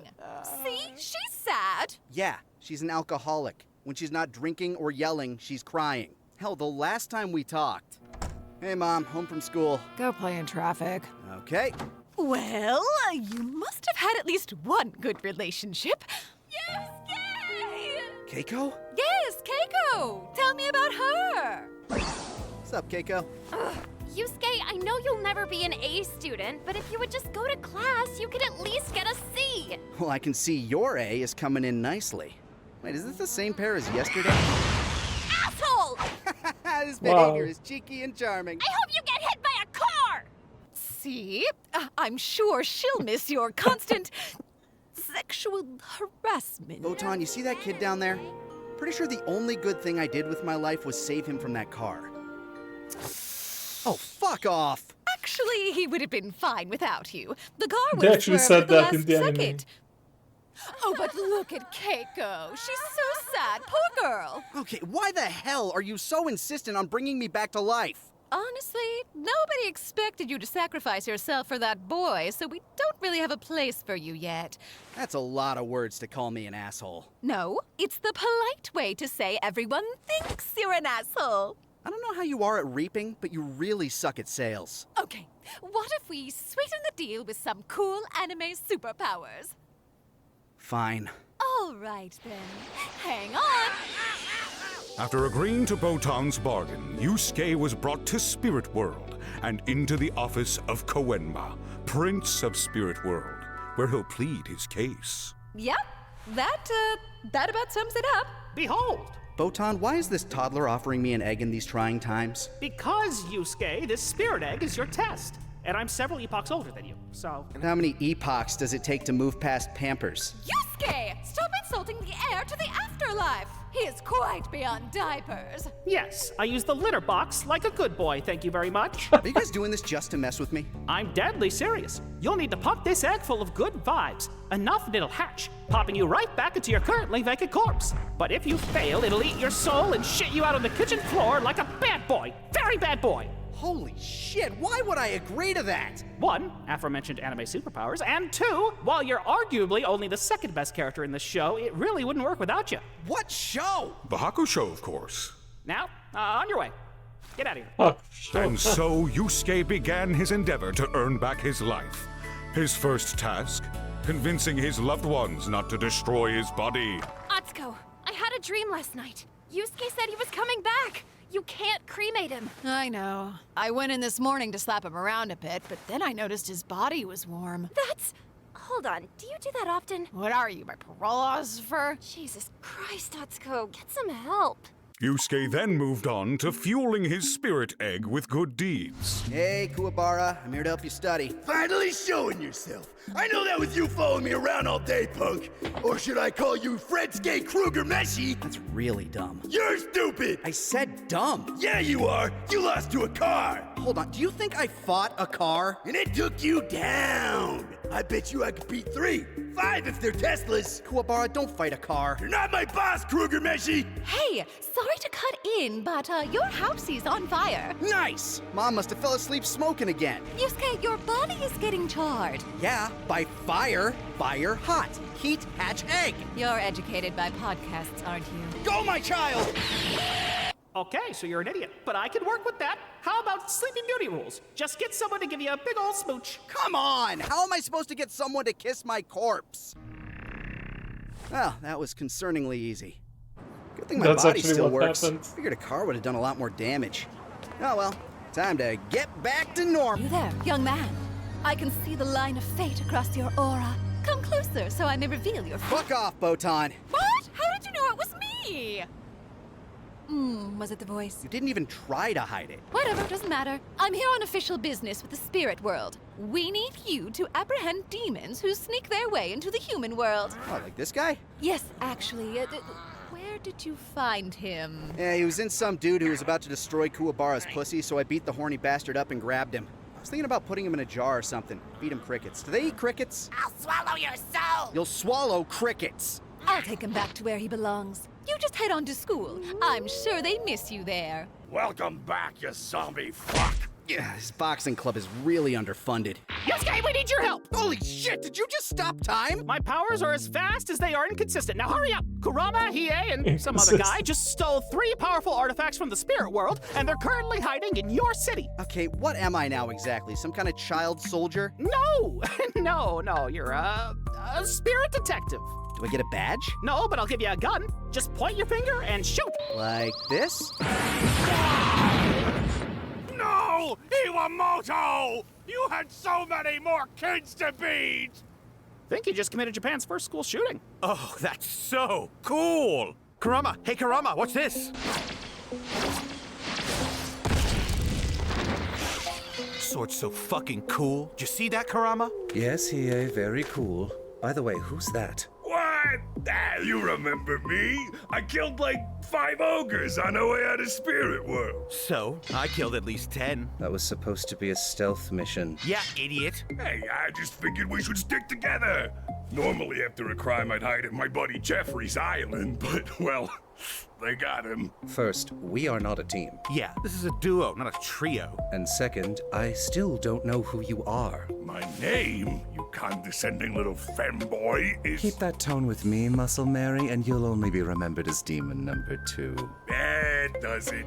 Twink Death is coming early for your ass. Hey, you guys demons? Who's asking? Probably one of Koenma's child soldiers. Nah, he called me a spirit detective. Rose by any other name. Look, I was just told to stop Hiei, Kurama, and some rando. Oh, he's off hunting psychics or some shit. This is some other guy, and we aren't associated with either of them. Right, Kurama? So I guess that makes you Hiei. It's gonna be a 3v1. You guys dating or something? Okay, I don't have the spoons for your battle shonen bullshit right now. Come find me when you're done. Notice how he didn't say no. I don't care? I'll make you care, little boy. Oh, I hate that.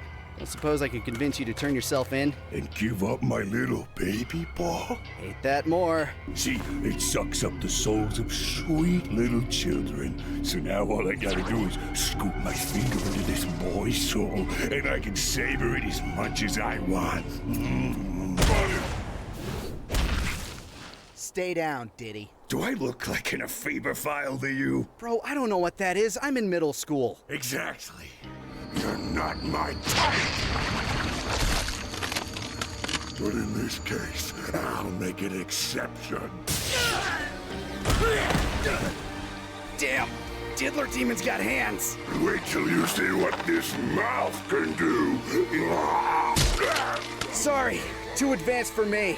I'll stick to finger blasting. Spirit gun! He's quite beyond diapers. I use the litter box like a good boy. Yu Yu Hakusho will return in a moment. You got your snacks ready? Well, if you don't, our friends at Tokyo Treat and Sakurako have you covered. That's right, delicious treats straight from the land of the rising sun. What do we got this month? Jump There's ahead. always a new thing. I'm not sponsored, Tokyo they Treat are. this month they're selling off your first box. Why did the delinquent cross the road?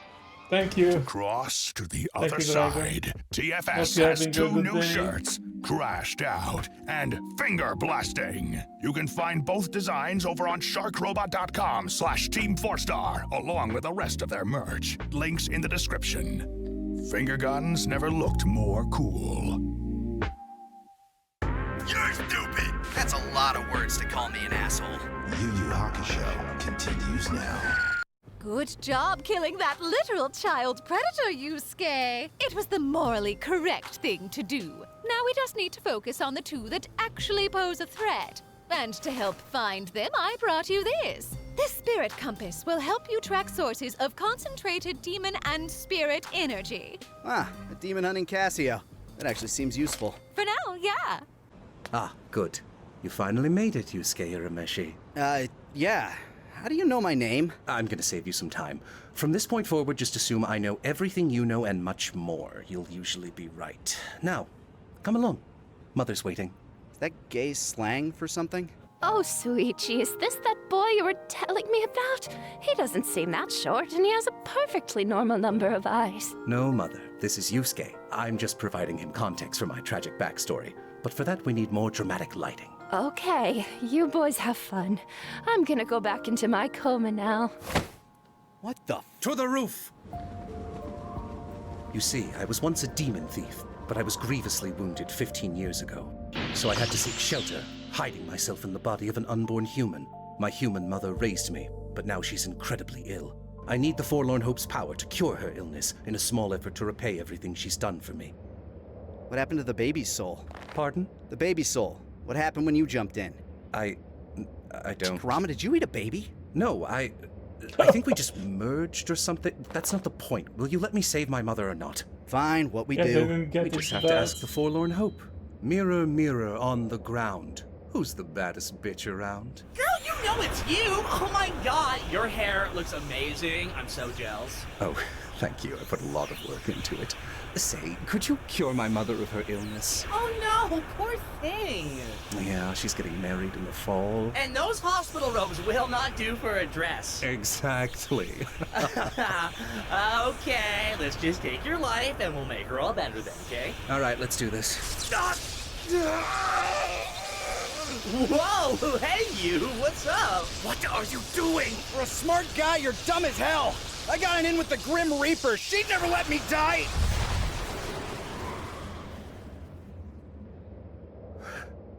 Oh, good.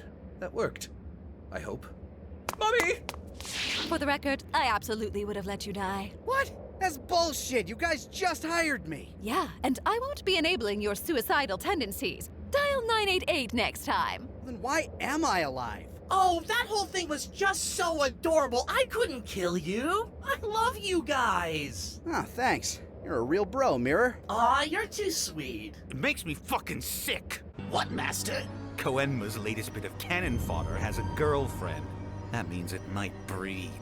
Last thing we need is more humans. I don't know what you're talking about, sir. I can't see anything from here. Fool, that's because you don't possess the power of my Jagan Eye. Your Jagan Eye? That's right. With my Jagan Eye, I can see nearly anything from afar, control the fires of hell, as well as read and control the minds of weak-willed creatures like you. But yay! How could our viewers at home get their hands on such a magnificent product? What? They can't. It's mine. Are you doing a bit right now? Oh, sorry. It sounded like you were. I don't have time for bits. I have a middle schooler to kidnap. Keiko's been kidnapped? That's right. Kie's demanding the other two artifacts or he'll turn her into a demon. So now the people I came back to life for will be put in constant danger because of this stupid job? It's part of the implied terms and conditions of your verbal contract. And you guys don't have any security you can provide them. If we had security, you think we'd be hiring teenagers? Seems everybody's budget's shot. What weirdo uses a shipping warehouse as an evil lair? Jeff Bezos? Well, those guys do look like they've had the life sucked out of them. Don't mind them. They're just slaves to my Jagan Eye. Oh, gross. Is that thing infected? It's all red. Nah, just hit a blinker before you got here. Took your sweet time to bring my shit? Here. Now where's Keiko? Right here. Though I did make a few improvements. When she wakes up, your little lady love will be a full-blown demon. You can thank me later. Fucking why? For pissing me off! Also the thieving and kidnapping. Oh, what, you some kind of narc now? Literally a detective. Well, I'm not gonna be another statistical smudge on your fascist boot heel. My mama didn't abandon no bitch. Oh shit, this one's got a sad backstory too. Not that you'll live long enough to learn it. Because you'll be completely obliterated by the power of my Jagan Eye. Eye singular? Dude, you got more eyes than an autobiography. What? Oh, I see. I bet you do. Bro out here doing ICEP curls. You got jokes, detective. But it seems you lack the set to face me in this form. Oh, I got the testicles. Meanwhile, you're hanging eyeballs. If I knew you were going to be such a body-shaming bitch, I would have just killed you without transforming. Well, you know what they say. Hindsight is 20/20/20/20/20/20. Fuck you, detective!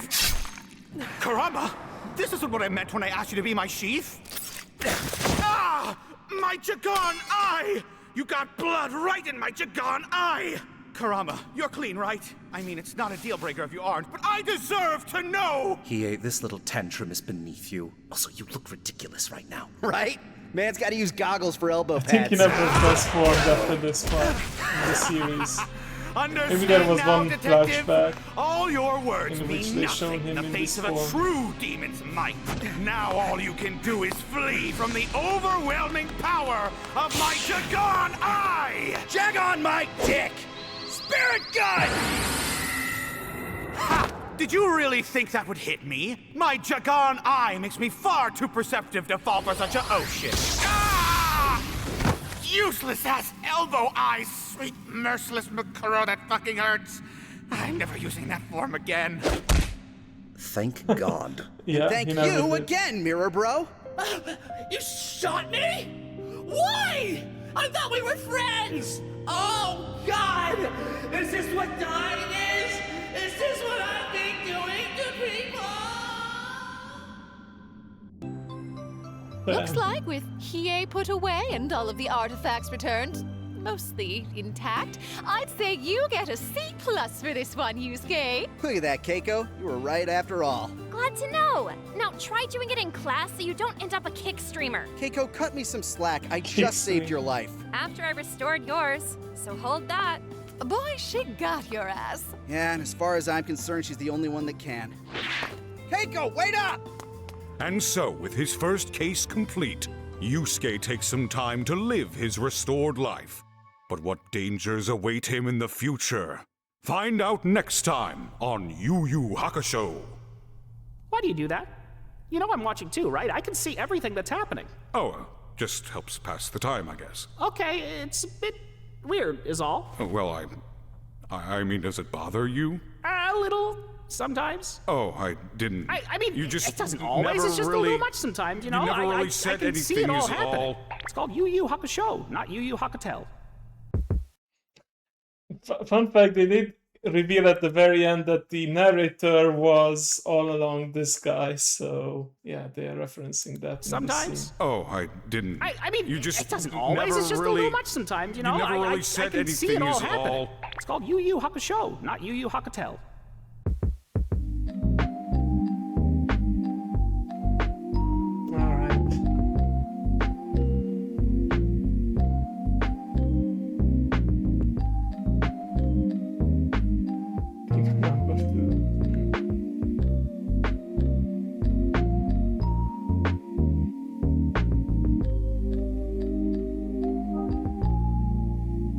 They basically just showed the first arc of it all, but still fun. I love me some Yu Yu Hakusho in no matter what dosage, I get it. Alright, how about... Because it's past 10 p.m., I think you know what that means. For me, it means it's past the daily reset in Blue Archive. So how about we just take a little sneak peek and check out both the rewards that I obtained yesterday and see if we can get anything new with the free campaign. So let me just start the game up. And can you update the category, please? Or I can just do it on my end. It's no big deal. I'll just make sure to load it up here on the studio first. Blue Archive. And I'm putting my upper robe back on because we are going to a rather cold continent here in the current story, so yeah.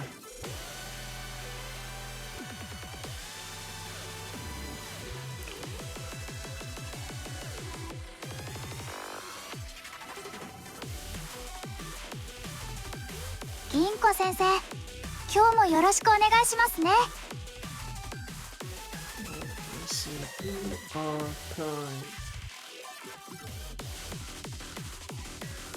I think it can't be a proper celebration without my favorite games. So いつもお疲れ様です。 let's see. 先生、 Oh, こちらは私からのプレゼントです。 tomorrow. Great.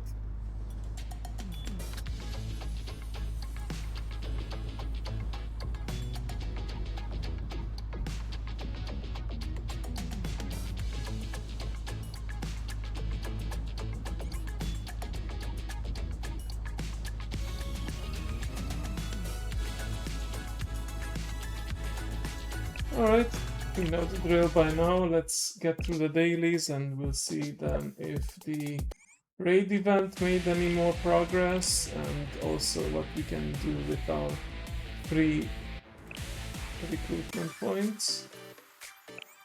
Okay, nice.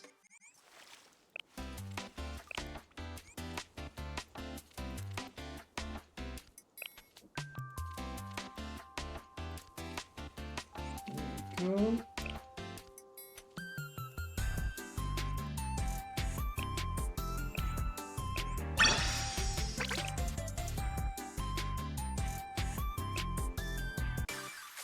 そのせあっさりと終えられましたね。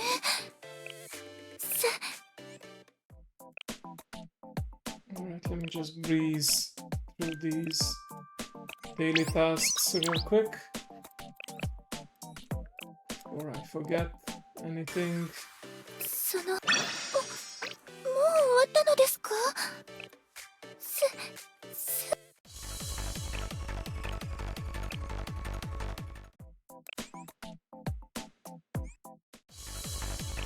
？There we go.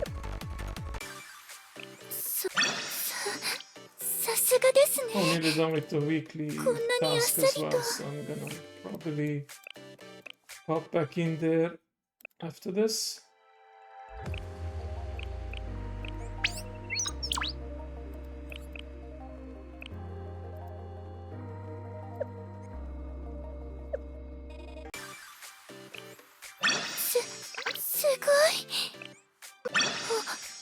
あっさりと終えられましたね。学園交流会では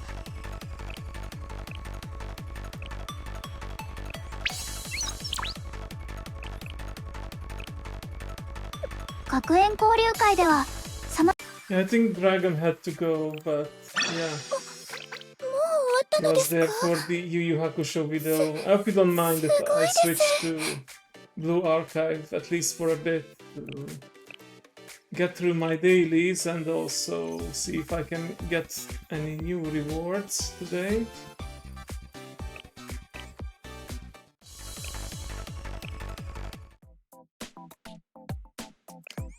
Alright.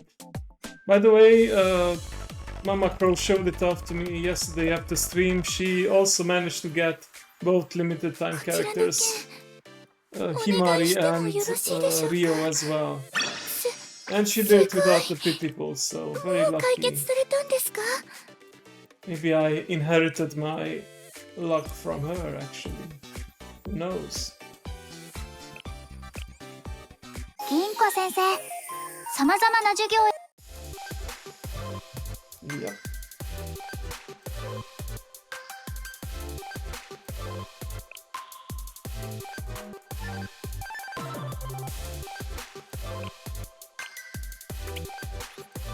Community luck, yeah, that's a nice way to put it, indeed. Let's keep on increasing everyone to at least rank 20.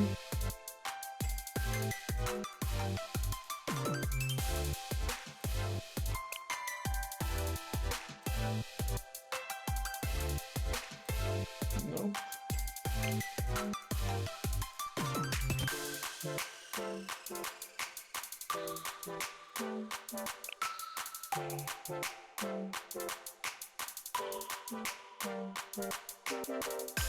Just looking for anyone who's below rank 20 in the affection level or bond level, however you wanna call it. I think Japanese call it bond, and in the global English version it's translated as affection. Let's see. Alright, what about here? No, in that case, let's just do this one since it's a triple.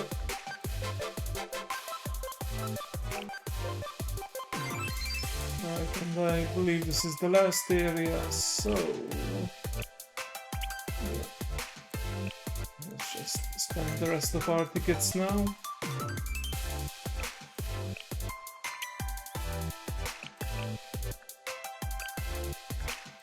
There we go. Ah, one more. Let's go to Millennium area because we do have a lot of Millennium students to level up, so I prefer to get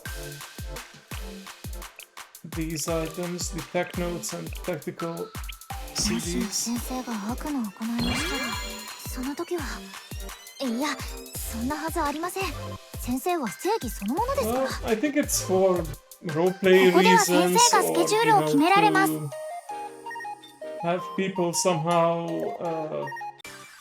have a way for them to express, to show who's their favorite. お願いしてもゆす And, well, there's a practical side of it as well, like you do get some stat bonuses from the higher rank you can get, and you need at least rank 15 to equip the character's unique item and rank 20 to level it up fully, so yeah. By the way, speaking of leveling and bonding, let's go to the cafe and get our energy and 料理は credits. しっかり計量するのが大切なんですよ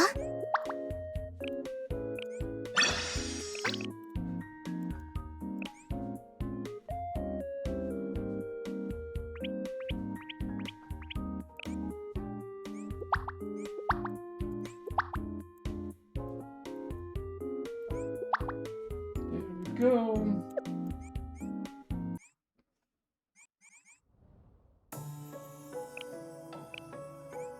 Oh, let me show you. I managed to get what after I click this here.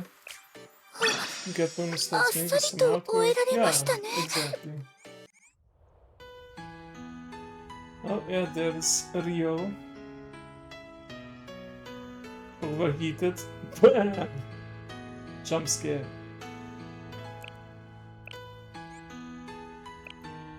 And let me show you Michiru. I didn't get a chance to level up her affection yesterday, but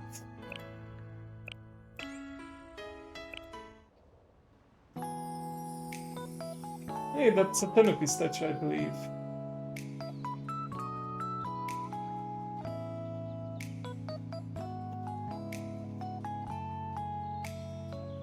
It's not what it looks like. The story actually tells you that she just got a capsule toy and it randomly contained the ring, so it makes it look like we are proposing to her, but don't worry, we aren't actually doing that because, you know, these are still high school students and we are an adult. 完売間近原品この試練果たしておめでとうございます何か一言お願いします Nice. 完売間近原品それ美味しいですよねあれ台本なんか変じゃないですか Got the reward pass. Oh, let's see the web event. Ah, I must log in for this, so hang on. I will need to hide this real quick.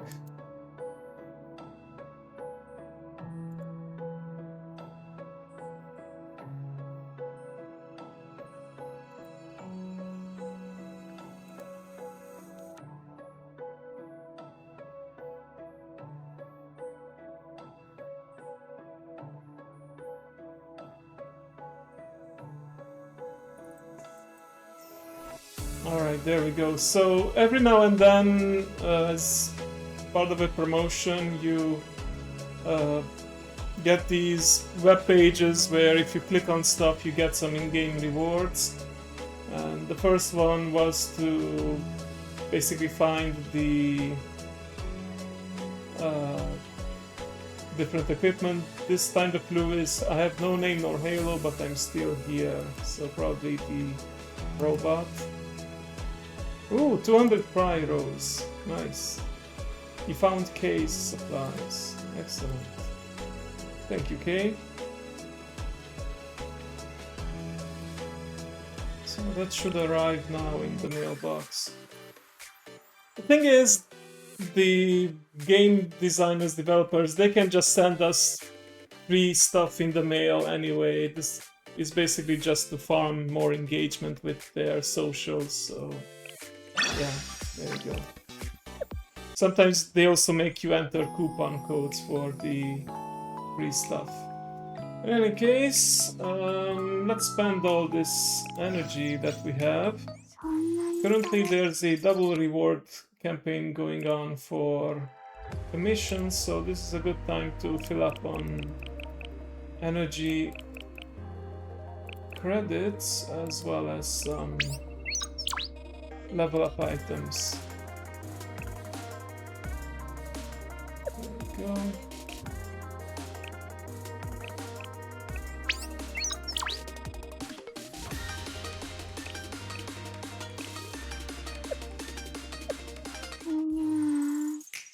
Alright, now let's see, what's the status on Yesel, the possibly final raid boss?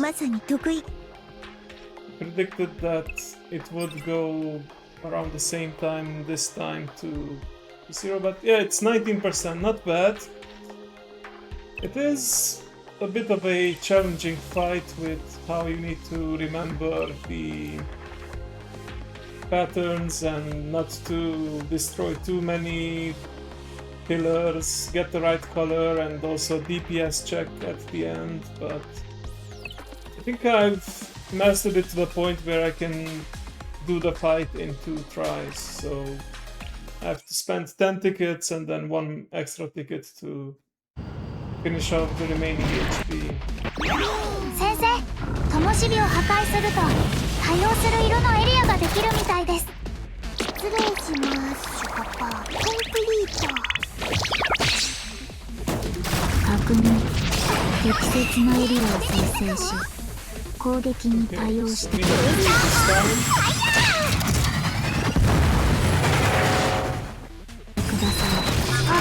あと、灯火を2つ以上同時に破壊すると。いきます。問題が起きて5点。灯火を攻撃すると注意してください。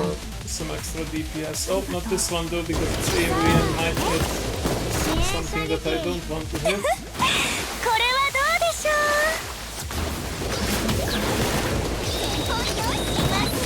Should get deflected now to do this right. There we go. 私は返事続ける。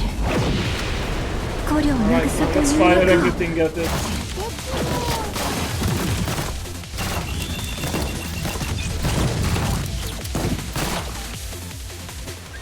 怪我しないうちにって言ったっすからね。もっと激しく。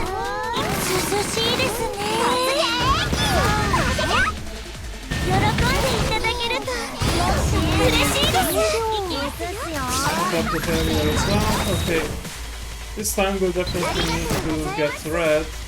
涼しいですね。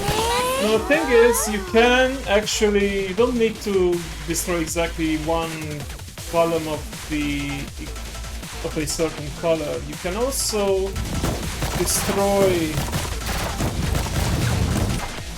the opposite color, returning it to neutral, and then destroy the right color again. Now why would you do that? Basically, it increases your energy regeneration, so you can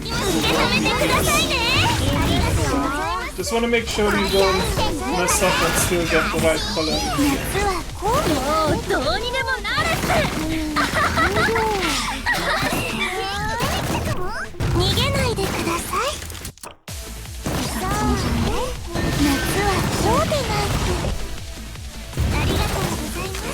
今度お返ししますね。喜んでい So ただ for ける this one we need to specifically add a neutral one. 上等っすよ。ああ。突撃。負けちゃうっすよ。必殺だ。もう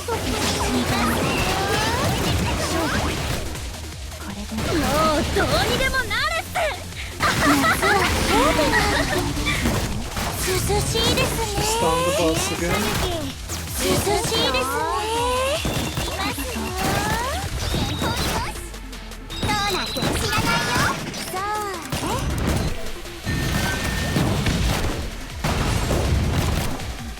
ありがとうございます。もっとにかけるか。いきますよ。いいのですが涼しいですね。I think we need to do this again. Okay. Now for the escape, a little anticlimactic that you fight the boss and then just the hands, but it's okay.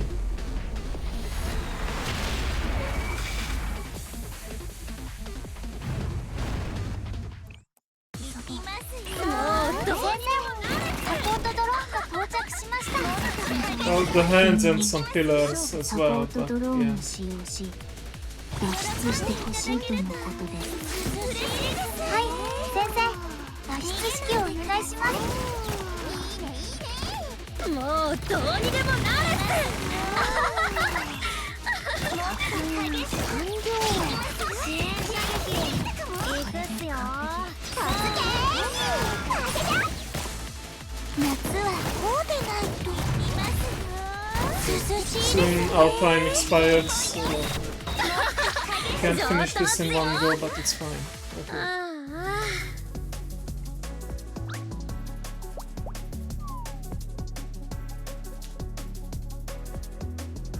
Actually, it's yeah, kinda, but also it's blocking your path towards the escape shuttle, which kinda doesn't make sense that you have to fight to escape, because you can just evacuate the students at any time with the emergency helicopter and ladder, but well, it's the story, so I just roll with it.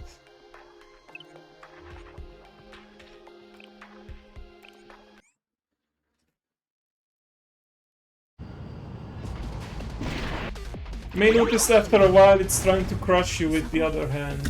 But yeah. サポートドローンを使用し脱出してほしいとのことです。はい、先生、脱出式をお願いします。涼しいですね。夏はこうでないと。Okay, there we go. いきますよ。支援射撃、いくっすよ。これで完璧。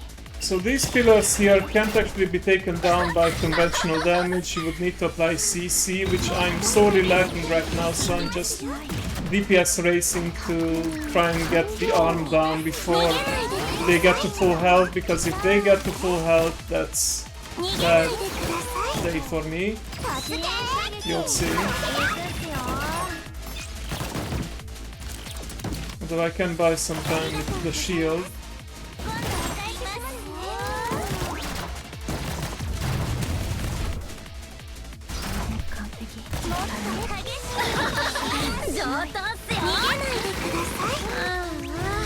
There we go.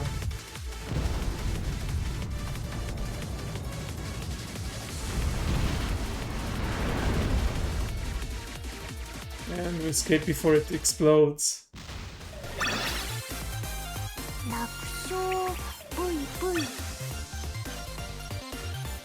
Interesting, some of these AI bots, giant robots, Decagrammatron, prophets, whatever you want to call them, you don't see them explode, you just see them go into the ground or fall down. It's like with some of them it's not confirmed that they're actually destroyed. Bina, for example, or Bina, the giant worm, seems like to just retreat into the ground even in the final battles, so who knows, it might show up again. Alright, I think I've done my contribution for today in the raid event. Probably will be at the final phase by tomorrow. Let's get to the fun part with the gacha. And let's see if with the free recruitment we can get anything else. So, as it stands, I already got both of these unique characters, the limited time characters, but I can also spend the free recruitment points on the regular recruitment, which has every single character in the pool, even the current limited ones, except every SSR character is a 0.0, let's be generous and say 3% chance. Yeah. Still not down, exactly. But yeah, let's see. So today is the final of the 100 free recruitment, so you had like 10, then yeah, I believe for 6 days you had 10. No, it was 8 days you had 10 of them, and then for the final day you have 20, so that amounts to the 20. Do something. I am doing something. I'm recruiting more heroes to fight the evil robots. Oh! You look at that! Another pink slip. Time to finally draw a proper heart. Better than nothing. Oh, and it's the first one. Let's see. A new one! 私の名前は明城ルミ。仙外峡高級中学校の現部紹介で会長をやってるんだ。When you don't expect it, that's when it really hits you.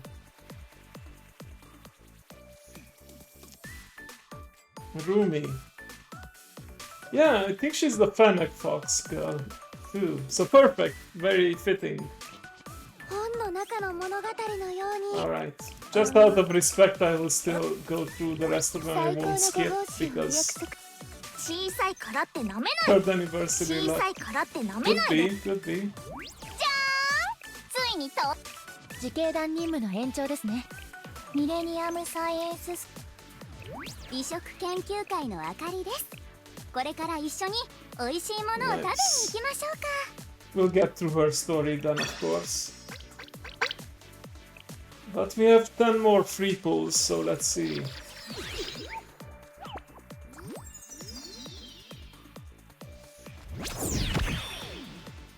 Alright, can still be a surprise SSR if it flips over. No, not at this point.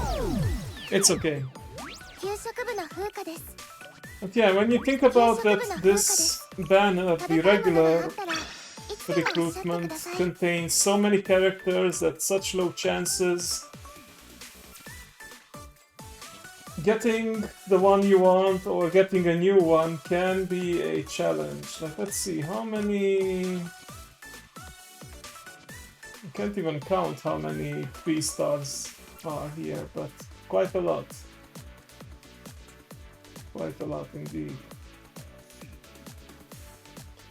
But hey, it was a good first pull. Now, let's go to the cafe and invite Rumi here so that we can give her head pats and gifts.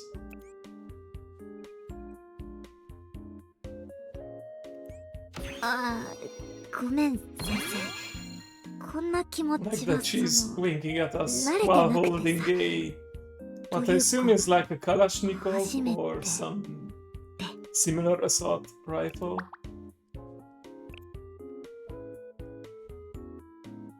Okay, let's see, what kind of gifts do you like? I assume it's food related, since she's a cook and oh, she really likes the cool.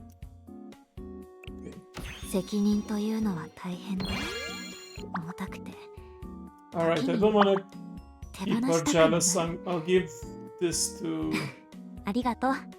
Oh, I don't actually have Azusa, so I can give it to her. Sorry. Anyway, let's see what else. No, not the pillow. The flowers are universal. Cake, no. Ticket, telescope, VIP meal ticket.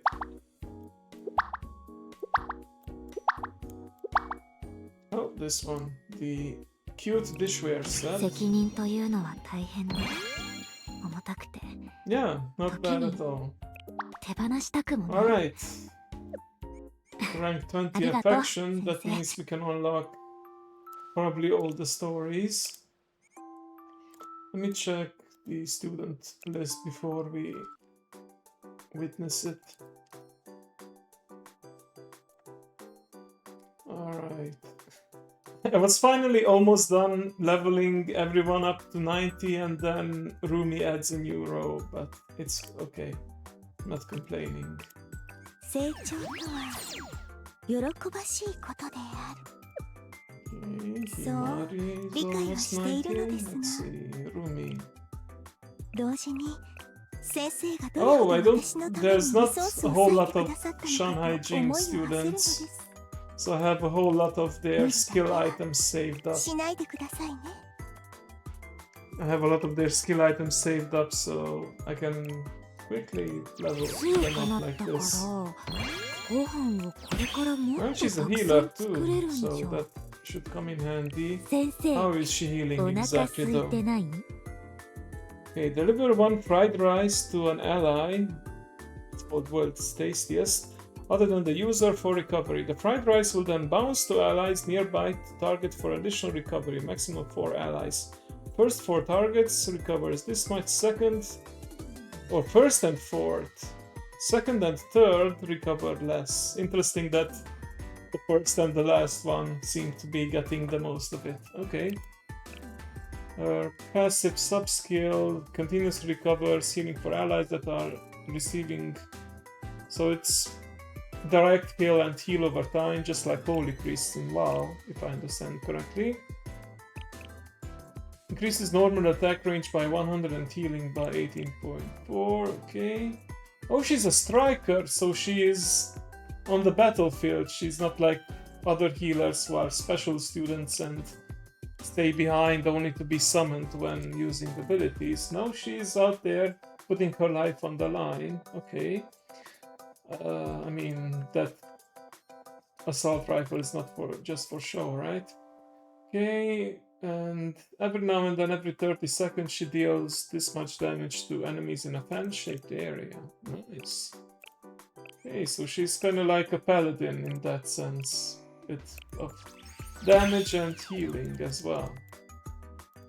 Alright, I think she is worth leveling up, and not just because she's a fox girl. Although that does contribute. But yeah, let's learn more about her story and her thoughts and aspirations and dreams and whatnot. I'm just gonna level this up. Unfortunately, Juri is a character that I don't use very often, so I'd rather use my items to skill up characters that I put on my team regularly. Of course, Aru is already maxed out, one of my favorites.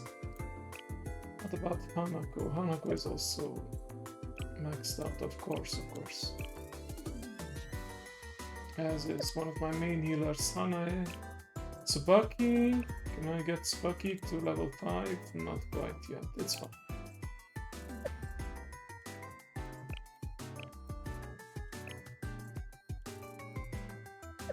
I'll figure out where to use those extra items. Anyway, let's see. She feels like another caretaker type, as in one who takes care of us, but mostly food related. Well, we'll see. Hello, Sensei. You're free today, right? I'm sorry, I wanted to make time for you earlier. Of course, Shale keeps you busy. What can you do? Then I'll assume you're available and come see you today. I should arrive just a little after lunchtime. Is that okay? I'll be waiting. Okay, I'll see you then. Eating hearty. Oh, like the sound of that. You see, it would be less than ideal for Shanghai Jing if Black Tortoise Promenade made an official request to Shale. That's why I asked you for a student counseling session, so I could ask for your personal help. Yeah, yummy food time probably. Sorry, Sensei, I do hope I haven't made trouble for you. It's no trouble at all. How can I help the Black Tortoise Promenade? I've had some issues getting ingredients for a special sauce. I looked into it myself and apparently the black market is involved. If this was purely a Shanghai Jing problem, we could have handled it ourselves. But since we are dealing with the black market, it's a bit of out of our jurisdiction. That's why we need Shale's help. Since it's a request from you, Rumi, I'll do my best. Thank you, Sensei. Now, I know I'm already asking a lot, but I'd appreciate it if you could hurry. We only have about a month's supply of sauce left. I mean, we have a month to get the rest then, don't we? But Sensei, you have a lot on your plate already, don't you? It was hard enough to fit the student counseling session in your schedule.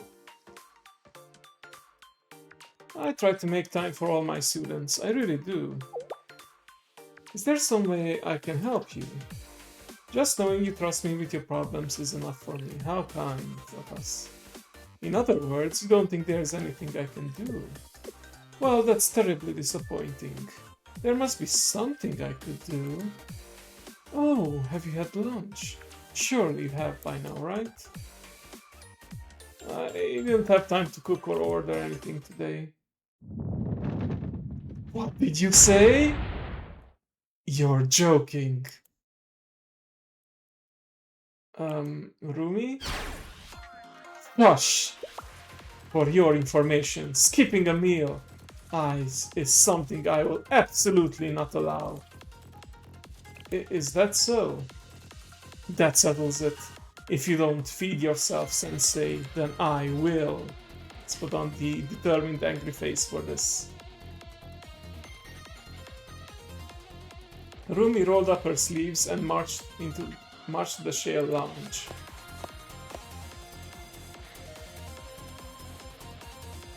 Follow Rumi just in case. Let's see here. Onions! They're sprouting and a tad squishy, but I should be able to carve out some edible pieces. These potatoes, how on earth did you get them to green when they were stored in the fridge? Oh, and this bread! It's not moldy, but it's hard as rock. Maybe if I crushed it to add breaded texture. And in the freezer, you've got freezer burned meat. You could knock someone out with this. Even your sake and soy sauce are about to expire. I've actually never seen sake expire before. Please, no more. Good, I've got everything I need. Really? Don't underestimate the Black Tortoise Promenade, Sensei. Your pantry here is giving me some challenges, but that just makes it more interesting. Yeah, now the star eyes. Please give me 30 minutes. Wait, was that the star eyes? I can't tell from this distance. Or did I accidentally activate the heart eyes? Yeah, I got the heart eyes. There we go. Sorry, I get the hotkeys confused sometimes because they're next to each other. Anyway, please give me 30 minutes. I'll have a delicious lunch for you soon. So potatoes, onion, hard bread, soy sauce and sake. Let's see. I can't believe it. What do you think? I emptied out your fridge while I was at it. I made plenty, so help yourself. Thank you for the meal. Itadakimasu is probably what he's saying. Hello fan, welcome, welcome. You're just in time to watch a little story here in Blue Archive about Another fox character, Rumi. It was hard to believe she made this from things in my fridge. I hope you're doing well, by the way, and I hope you like my new outfit. Wasn't easy, but seeing you enjoy a good meal is worth it. When I cook, I try to make as much food as I can, with as much extraordinary flavor as I can, with ordinary ingredients. With each new recipe, I ask myself, will this be a hit? Will this grow the business? It's all a matter of identifying problems in each dish, in terms of flavor, impression, and even cost. That's what it takes to run a restaurant and how Black Tortoise Promenade operates. That's great, but didn't you make too much? What are you talking about? Do you know how much we all depend on you? You've got to eat your fill. Look at you. You're all skin and bones. On that note, here, have some more. You skipped lunch, right? I bet you also skipped breakfast. I better make you dinner too, just to be safe. Help me. How about thank you? Not help me. If only someone would do this for me. She fed me so much, I felt like my stomach was about to burst.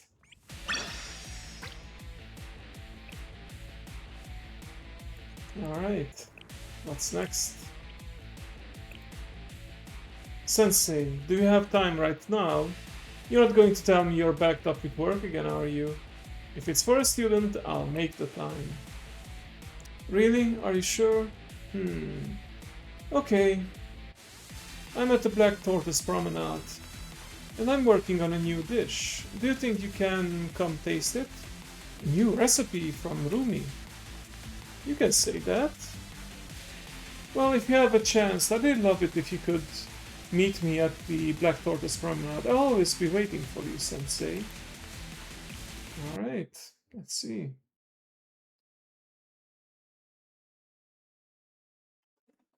Rumi invited me to visit her at the Black Tortoise Promenade. Welcome, Sensei. I have been expecting you. Are you excited? Don't be. This is actually kind of embarrassing for me. When you put it that way.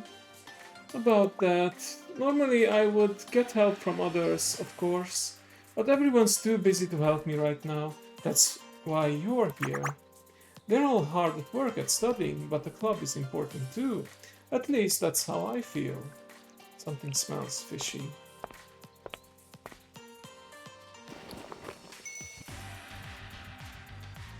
Thank you, fan. I'm glad you like it. Let me give you a quick tour. Since you weren't here in the beginning, so yeah, without the ears and tail, I can do all my usual toggles, but yeah, you have the kimono, the vest, the kataginu, fingerless gloves are still there, of course, because they have to be. And I can take off parts of it. I can take off my kataginu, my vest, for example, for a more humble, simplistic look. In fact, I named the toggle humble because I think it just fits. And then in these hot summer hours and for the viewing pleasure of everyone, or at least some people, I can be semi-shirtless like this. Alright, let's continue the story then. Here's the first dish. Please try it and tell me what you think. Don't hold back. I want your honest opinion. Yes, I know it looks a little green. That's how it's supposed to look. I gave Rumi's cooking a taste.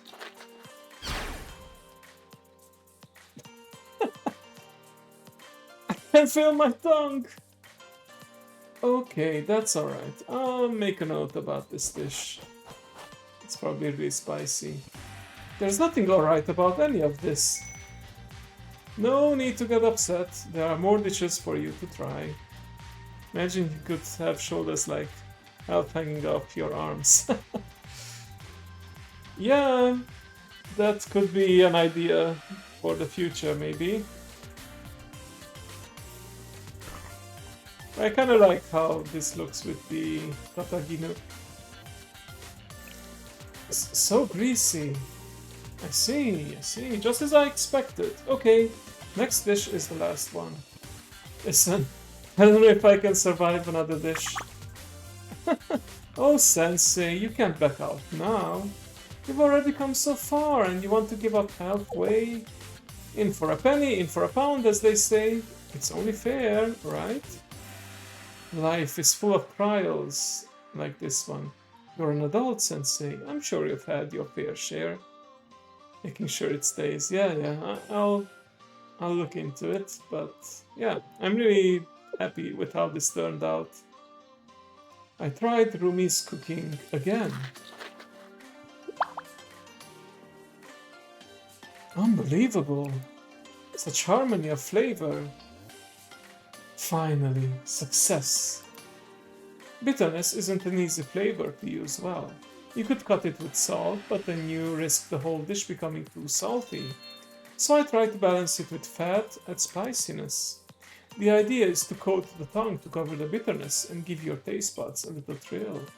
And give the dish a pleasant savor. Then the spiciness helps cut through the grease quickly, giving you a sense of relief. Based on your reaction, I'd say it worked. So this is how you come up with new recipes. It is. Maybe it's a bit stubborn of me. Flavor is such a delicate thing. You never know what combinations are going to work out. So that means lots of trial and error. Let's just be polite and say, yeah, that's commendable. It's good to really just mind going to the what if mode. Yeah, exactly. Well, it's not like I want to torture my fellow students. You don't want to be a taste tester either, hmm? Well, I still say it all worked out in the end. I've got 5 more recipes in mind based on the last success. I'm sure they'll all be just as delicious as the dish you just tried. So sit tight, because the next course is coming right up. Oh, didn't you say it would be the last one? Oh no, it's okay, I couldn't eat another bite. You don't want any? But I'm inspired now. If I try to make these dishes later, it won't be the same. Sensei, where are you going? Damn, she's turning into a yandere with food. When it comes to cooking, at least. I tried to get away, but in the end, she caught me. And once again, I was fed plate after plate, until I was bursting at the seams. Bursting at the seams, wow, that's a bit graphic.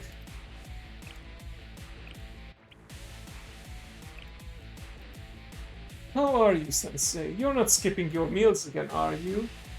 I don't do that anymore. We don't do that here. I'm going to be stopping by Shanghai Jing. Oh, really? Stop by the Black Tortoise Promenade too if you have a chance. I'd love to take care of you, Sensei. Ooh. Alright. Rumi invited me to visit the Black Tortoise Promenade after business with Shanghai Jing. Thank you for coming, Sensei. What will it be? Grandma wife's cooking until you can't take it. Yeah. Also reminds me of, if you've seen Big Bang Theory, Howard's mother. She also... there was an episode where she was almost force-feeding Rajesh. Because, you know, Howard moved out, so she missed taking care of someone. Anyway, I don't think... wait, actually, I don't think they moved out. They were just away on holiday or something. Anyway, I'd like the chef special. Ah, so that's what you'd like. As it happens, I highly recommend the chef's special. Mind you, today's special is something I just made up. It's not another taste testing experiment, is it? Don't worry about it. The hell? Who made this? Oh, another character in a personal story. That's rare. What's all the ruckus? Ah, please excuse me. I need to take care of this. Are we gonna hear gunshot sounds? Look here. I found a hair in my food. Everyone says the Black Tortoise Promenade is so great. Well, how do you explain this? It's probably yours. There's no way. We double and triple check every dish before it goes out. Black Tortoise Promenade member A Dan didn't even give her a proper name. You sure about that? Then where'd this hair come from, huh? Or are you all too incompetent to catch something this obvious? Okay, that's enough out of you. How dare you? I'm paying customer, aren't I? One moment, please. As the person in charge of the kitchen, I'd like to apologize. This meal is on the house. I'll personally see to it that it doesn't happen again. I am so terribly sorry for any distress this has caused. At least you're taking this seriously. I'll let it slide this time. I know some people probably do this to try and get free meals or discounts by threatening with, basically blackmailing with complaints like this. You shouldn't have apologized like that, President. There is no way we made such a stupid mistake. You're right, of course. I know how hard you guys work, better than anyone. I don't like it either, but we can't allow any disruption to the meals of our other customers, no matter what. Keep that in mind next time. Yes, President. Where have I seen that customer before? I decided to leave the Black Tortoise Promenade and tail the outraged customer.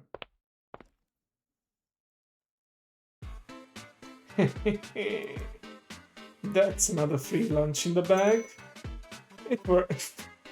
I was correct, it's exactly that kind of customer. It works every time. Not so fast. Huh? What do you want?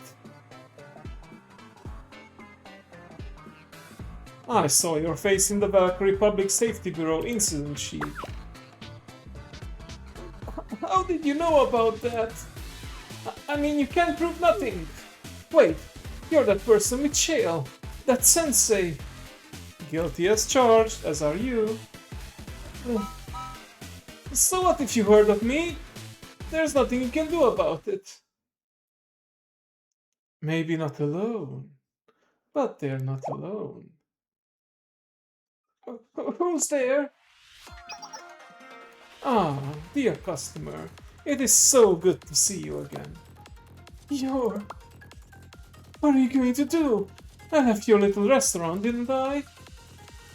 True, you did. Your whole song and dance about hearing your food didn't add up, but as the owner of the restaurant, there's not much I can do but to let go.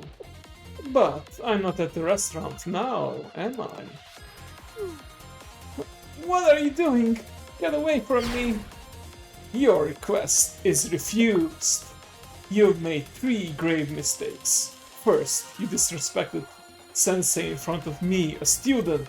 Second, you insulted my juniors in front of me, they're upperclassmen. Third, you insulted my restaurant in front of me, a chef. I just made the Italian hand gesture as I said chef. I don't know why, it just came out of instinct. I'm sorry you couldn't see it.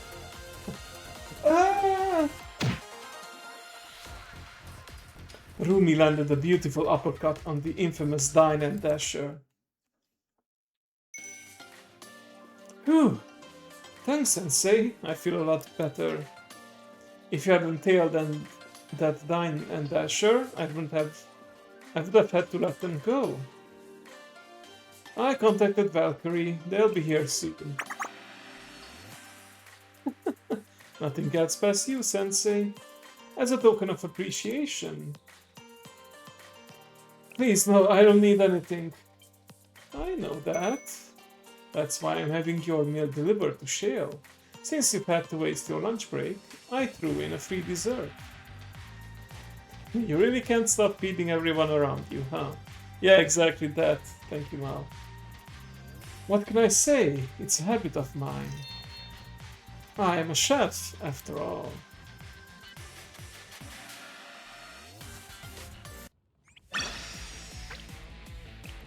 Excellent. So, next is gonna be the fourth story, so usually by this time we get our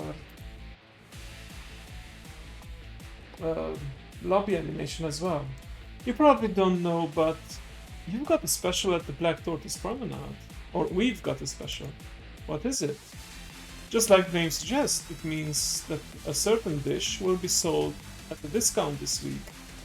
And the dish starting today happens to be dumplings! I actually had gyoza dumplings earlier today. I was feeling in a extra Japanese mood because of the outfit and all, so I ordered a...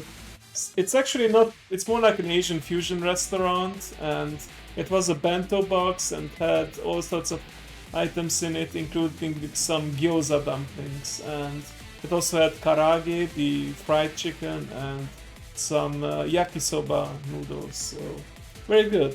Plus vegetables too, of course.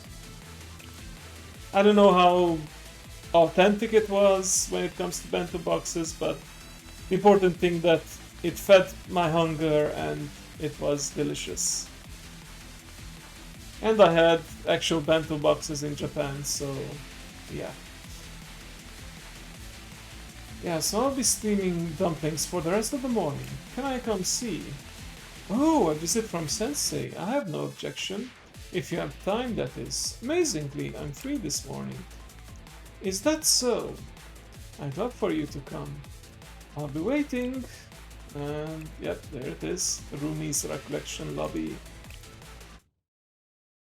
Oh, I want to double check because sometimes if I get older characters, they may already have their unique items, which means I need to get them to rank 15 at least. And then I get another story. I return to the Black Tortoise Promenade with a spring in my step. Well, that's basically skipping. You're here early, Sensei.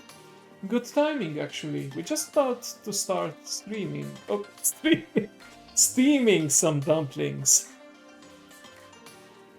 Streaming is what I'm doing. Yeah, it could be. I'm so glad you came. I was worried this would be too early for you. Well then, shall we begin? Everyone, light your steamers! I like that she's kind of like the head chef. Gouts of steam fill the air at Rumi's command. It's intense, isn't it? The kitchen practically turns into a sauna whenever we are steaming dumplings. It's a lot. Believe me, I wish I could step out. I need to keep an eye on the steamers. Too much heat and some dumplings rupture, but not enough, and they don't cook all the way through. You can watch from the door, Sensei, but I'm staying right here. That's why I took my shirt off. Yeah, gout. I was also thinking about the other gout, but apparently there's a term gout of steam. I took my place by the door as Rumi suggested.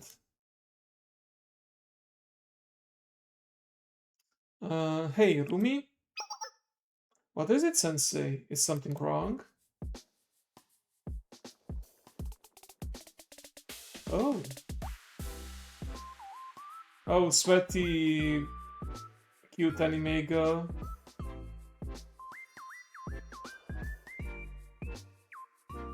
Oh, I see. Some see-through clothing because of the sweat. ああ、そっか。ちょっと透けちゃってるのか。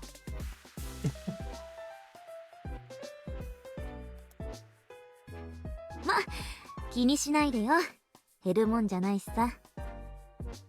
こうなると分かってたら、もっと可愛い下着にしたのに。ちょっと、もったいなかったかも。She's a cheeky one, isn't she? I mean, she's a fox. We've learned today that they can be a bit lewd. 目そらしちゃって。私は全然気にしてないよ。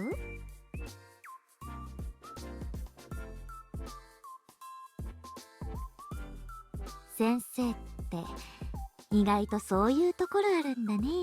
How old are you again? 気に入った。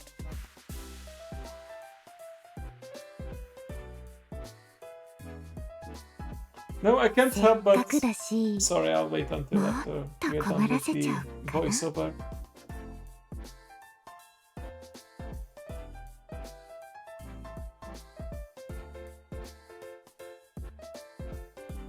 I couldn't help but notice the parallels here with a certain VTuber. Even though she's not a fox, she's a wolf, but Rumi... I mean, in Japanese, they don't have the letter L, so they might call her Rumi-chan. But also, she likes saunas, you know, Finnish are known for their saunas out there, and here we had a proverbial sauna with the steamed dumplings, so yeah. By the way, Lumi is on a break because she went to Dokumi during last weekend. That's actually where I first met her, during the Dokumi convention, and well, she has to take a break after all the travel and standing around at the stands there and selling stuff and everything, but yeah. Anyway, that's just a little side story. Back to this story. I made plenty, so please have a bite.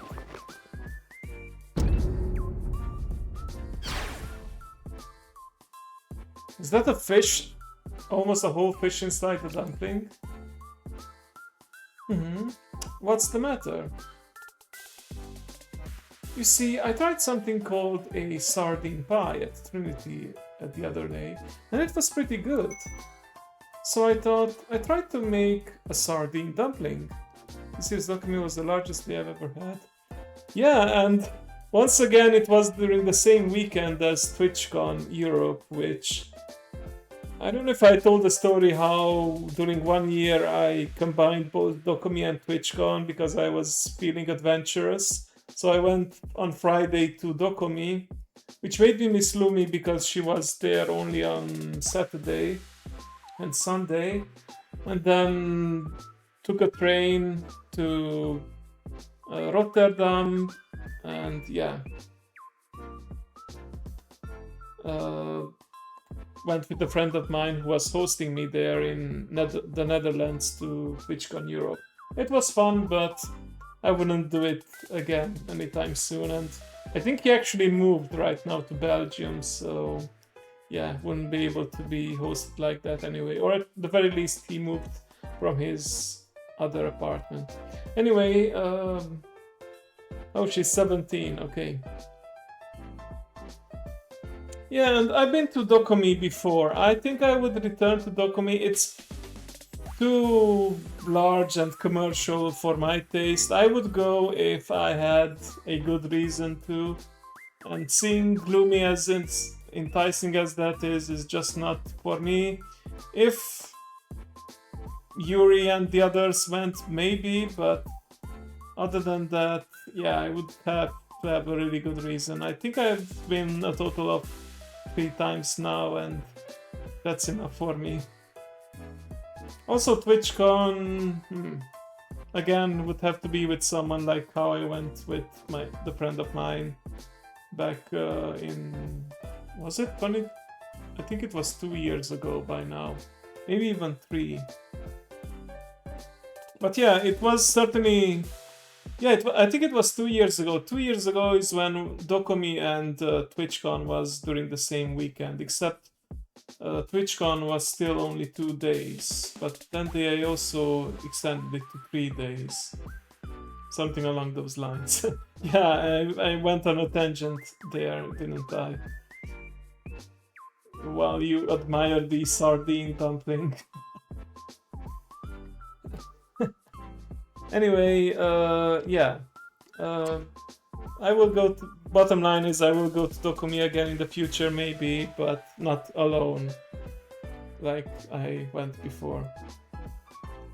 Yeah, it doesn't look very appetizing, does it? But who knows, the taste might actually be good. I mean, it's fish protein and carbs from the dumplings, so it's bread, basically. Depends on the seasoning, on, I guess, how good it actually is. It turns out that the exact recipe for the pie is some kind of Trinity General School secret. I made this just for you, so please, enjoy. I appreciate the thought, but... Is there a problem? The recipe supposedly had something to do with Trinity's history and traditions. Head and tail too is off, but off. Yeah. Come on, just one bite. I also prefer if I eat fish, I don't see the head and tail and fins and the bones and all the other stuff. Just give me the meat. Look. Looks like I have no choice. Did we survive? I fearfully took up the sardine dumpling. I trembled on the unimaginable horror I was about to unleash on my palate. But... Oh, it actually wasn't that bad. Nice. What a wholesome ending to the story. Alright, let me check if she has any... Let's see... You can see over here if they have any available unique item, but yeah, for example, with Amy. Right here, but nope, they do not. Alright then. Well, shall we admire that steamy cutscene again?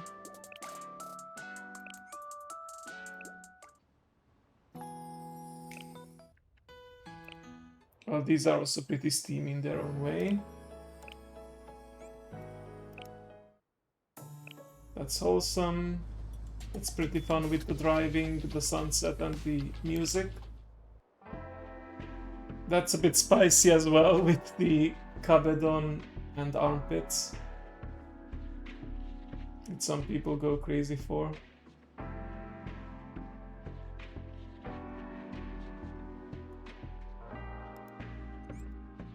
Oh, I forgot to fully equip it. Oh, yeah, thank you. Well, at least we got to enjoy the other cutscenes. There we go.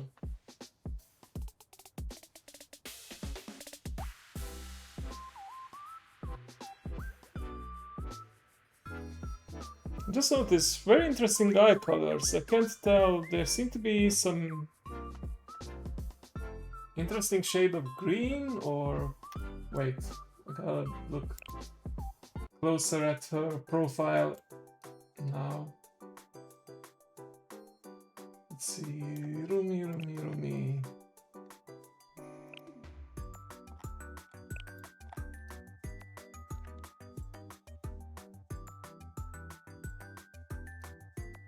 Wait, is it pink? I really have a hard time. So it seems sort of like a pink violet kind of color. What do you see? Pastel purple, maybe violet. Okay. Yeah, I see it now. Yeah, I thought it was sort of like a turquoise green color, but yeah, seems like it. Do they have that description, by the way? Oh, let's think of description. Let's see what the file says about her. President of the Black Tortoise Promenade, yeah, head chef, food district in Shanhaijing Academy, possessing exceptional operational skills. Rumi has grown the Black Tortoise Promenade from a run-of-the-mill food alley into one of the most sought-after food districts in Kibotos. This has made her a thorn in the side of the Shanhaijing Student Council, who is wary of the growth of the independent factions. Rumi denies this and claims she isn't interested in anything other than cooking and advancing the promenade. Hobbies include cooking, food product development. Fair enough. March 5th. Age 17 indeed. Yeah, I was seeing a bit of a blue-green there, but I'm seeing more the purple and violet now. Yeah.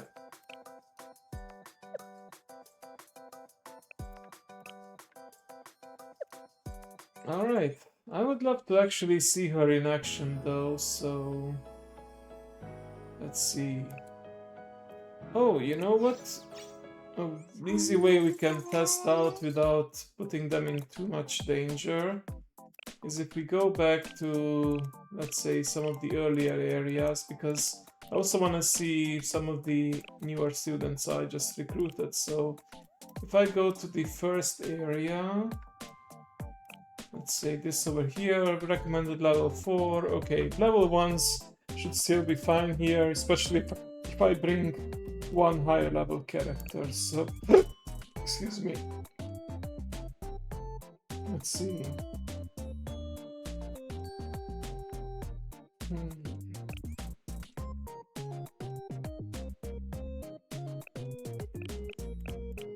Okay, unselect all for now. Oh, there's a date recruited sorter here. Date acquired, there you go. Okay. Ah, I have armed Toki fully equipped, perfect. And then in the special group we have Michiru, Himari. Okay, I guess I'll also try out Yakumo, and I don't think I've been on a mission with Kokona yet either. Oh, we'll see now. 私の助けが必要？ええ、そうだろうと思っておりましたとも。 Oh, Ross, thank you, thank you. Going pretty well. I'm just playing one of my favorite games right now. 今日の点数は補給感謝します。移動し Tactical wheelchair. あなたにも作って差し上げましょう。 I hope you like my new outfit. I went with a traditional formal samurai wear.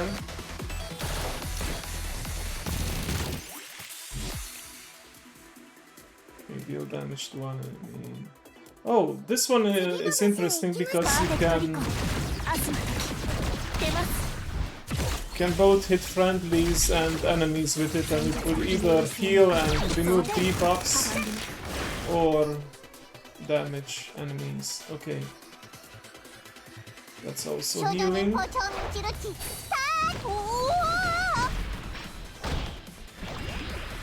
Oh no, the camera fell over.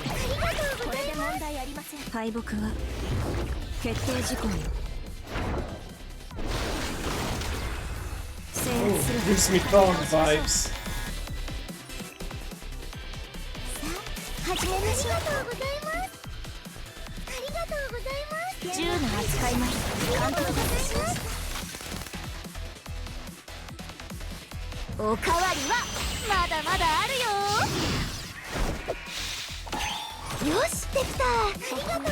That's very appetizing.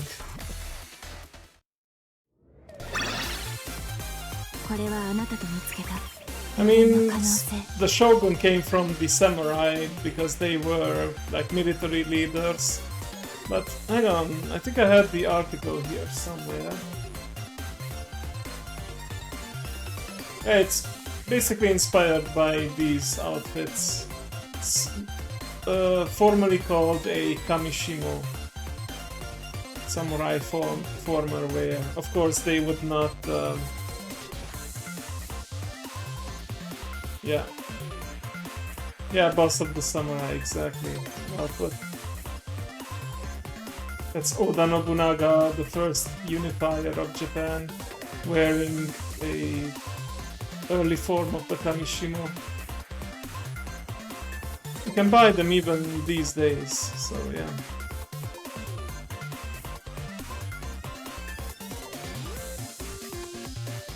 Hang on, yeah, this right here.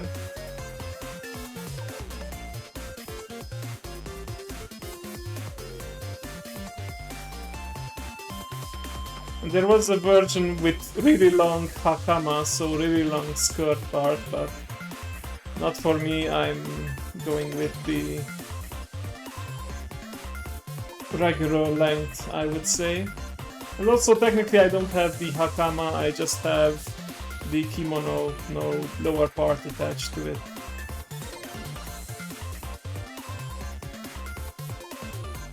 Yeah, it certainly is hard to walk in. It was mostly for ceremonial occasions, visiting the superior's palace or something. Certainly not for battle. But yeah, it's a really cool look, so yeah, I had to go with this for my first ultimate outfit. Hopefully there will be some others in the future as well. Alright, back to the game. I wanna do one more battle just to show off. Oh, they have an interaction. Sometimes when you put two or more certain characters together, they will have a unique interaction at the victory screen. Very nice.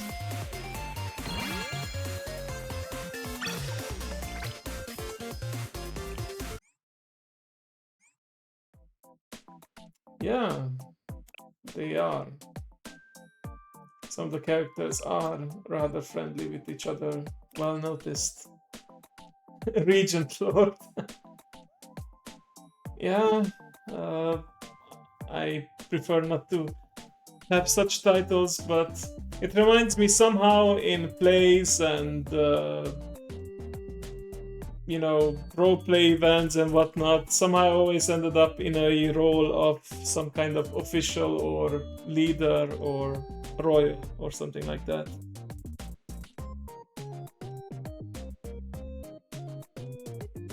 Do you get lore items such as... no, it's just for fun, actually. Though characters do sometimes have like their unique items, and you can read about their lore in their fact sheets. Alright, let's try out Yakumo, or as I like to call her, Neo's little sister. これは大儲けの予感。ほいほい呼ばれましたよ。行きましょう。で、何食べたい？その程度では効きません。銃と装備は使いようです。Ooh, I love that laser animation. It's great. その程度では効きません。これは車椅子です。危険は排除します。お待たせしました。よくできました。助かった。移動しましょう。You can speed this up a bit. セクションクリア。移動しましょう。装填発射。戦術的優位性。 Alright, let's summon the magazine star.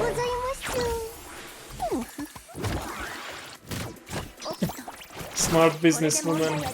So what she does actually is you summon a stand and that lures enemies there, and they get slowed down and potentially stunned.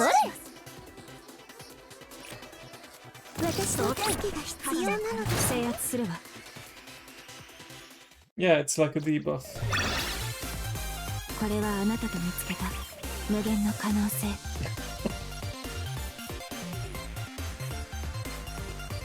I'm guessing Ryo is a bit more introverted than Toki, and yeah. Trying to see, oh, this is how you pose for a picture. Okay. With the V-Suns.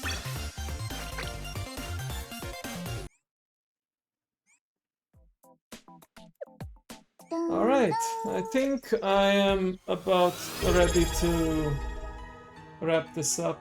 Ah, Thank you for the luck boost. You know what? Because of that, I will do one last gacha pool.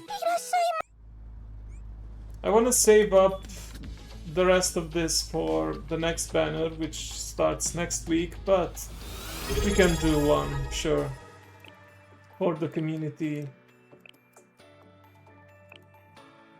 Shall we do regular recruitment or go for, well, can't go for these because these are paid banners, but let's do a regular recruitment. Let's go fully random with everything at 0.03% chance for the SSRs and see what we can get. So going for 110 pool then. All our thoughts and prayers and wishes are in this one. Okay. Can still be a pink when flipping over, so let's see. I'm not above begging. Please. Ah, okay.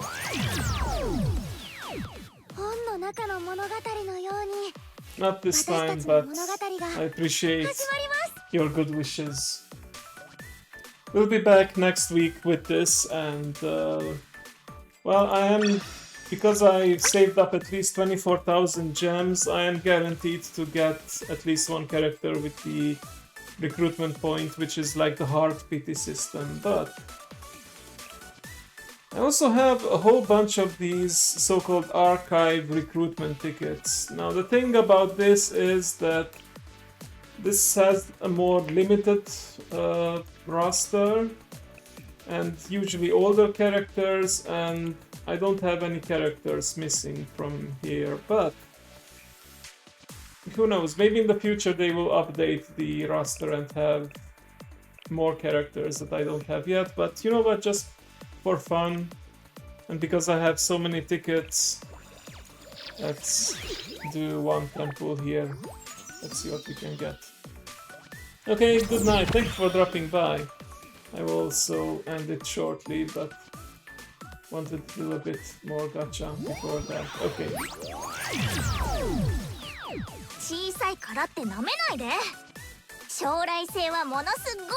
Oh, you can get archive points, so you can accumulate points here as well and select the student that you want to unlock. I see, but of course that's 200 points. Okay, fair enough. Okay, so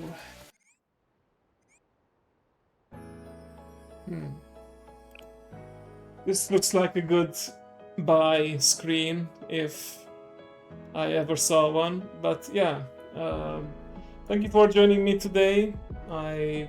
I'm happy to have been doing this for over 3 years, having been an affiliate for over 3 years now, and yeah,